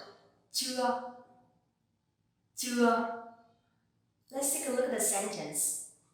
Bạn đã ăn cơm chưa? Bạn đã ăn cơm chưa? Bạn đã ăn cơm chưa? So in these situations you will use rồi for yes and chưa for no. Again, bạn đã ăn cơm chưa? Rồi, tôi ăn rồi. And chưa, tôi chưa ăn. Em đã học bài xong chưa? Em đã học bài xong chưa? Em đã học bài xong chưa? Rồi. Em học rồi. Em đã học bài xong chưa? Chưa, em chưa học xong. Okay, so it's done for today. 3 different kinds of yes-no questions. Number 1, that ends with phải không and đúng không. Number 2, that ends with không, không. And number 3, that ends with chưa, chưa. Okay, so I hope that it's helpful for you because it's a little bit complicated and also it's very common in Vietnam when answering questions. So just remember that it depends on the kinds of questions, then you will know how to say yes or no correctly. And that's all for today. Thank you so much for watching the video, and please also don't forget to like this video, subscribe the channel, and visit the website VietnamesePod101.com to learn more Vietnamese. Get your complete learning program with real lessons by real teachers. Thank you so much for watching the video, and see you in the next one. Want to speed up your language learning? Take your very first lesson with us. You'll start speaking in minutes and master real conversations. Sign up for your free lifetime account. Just click the link in the description.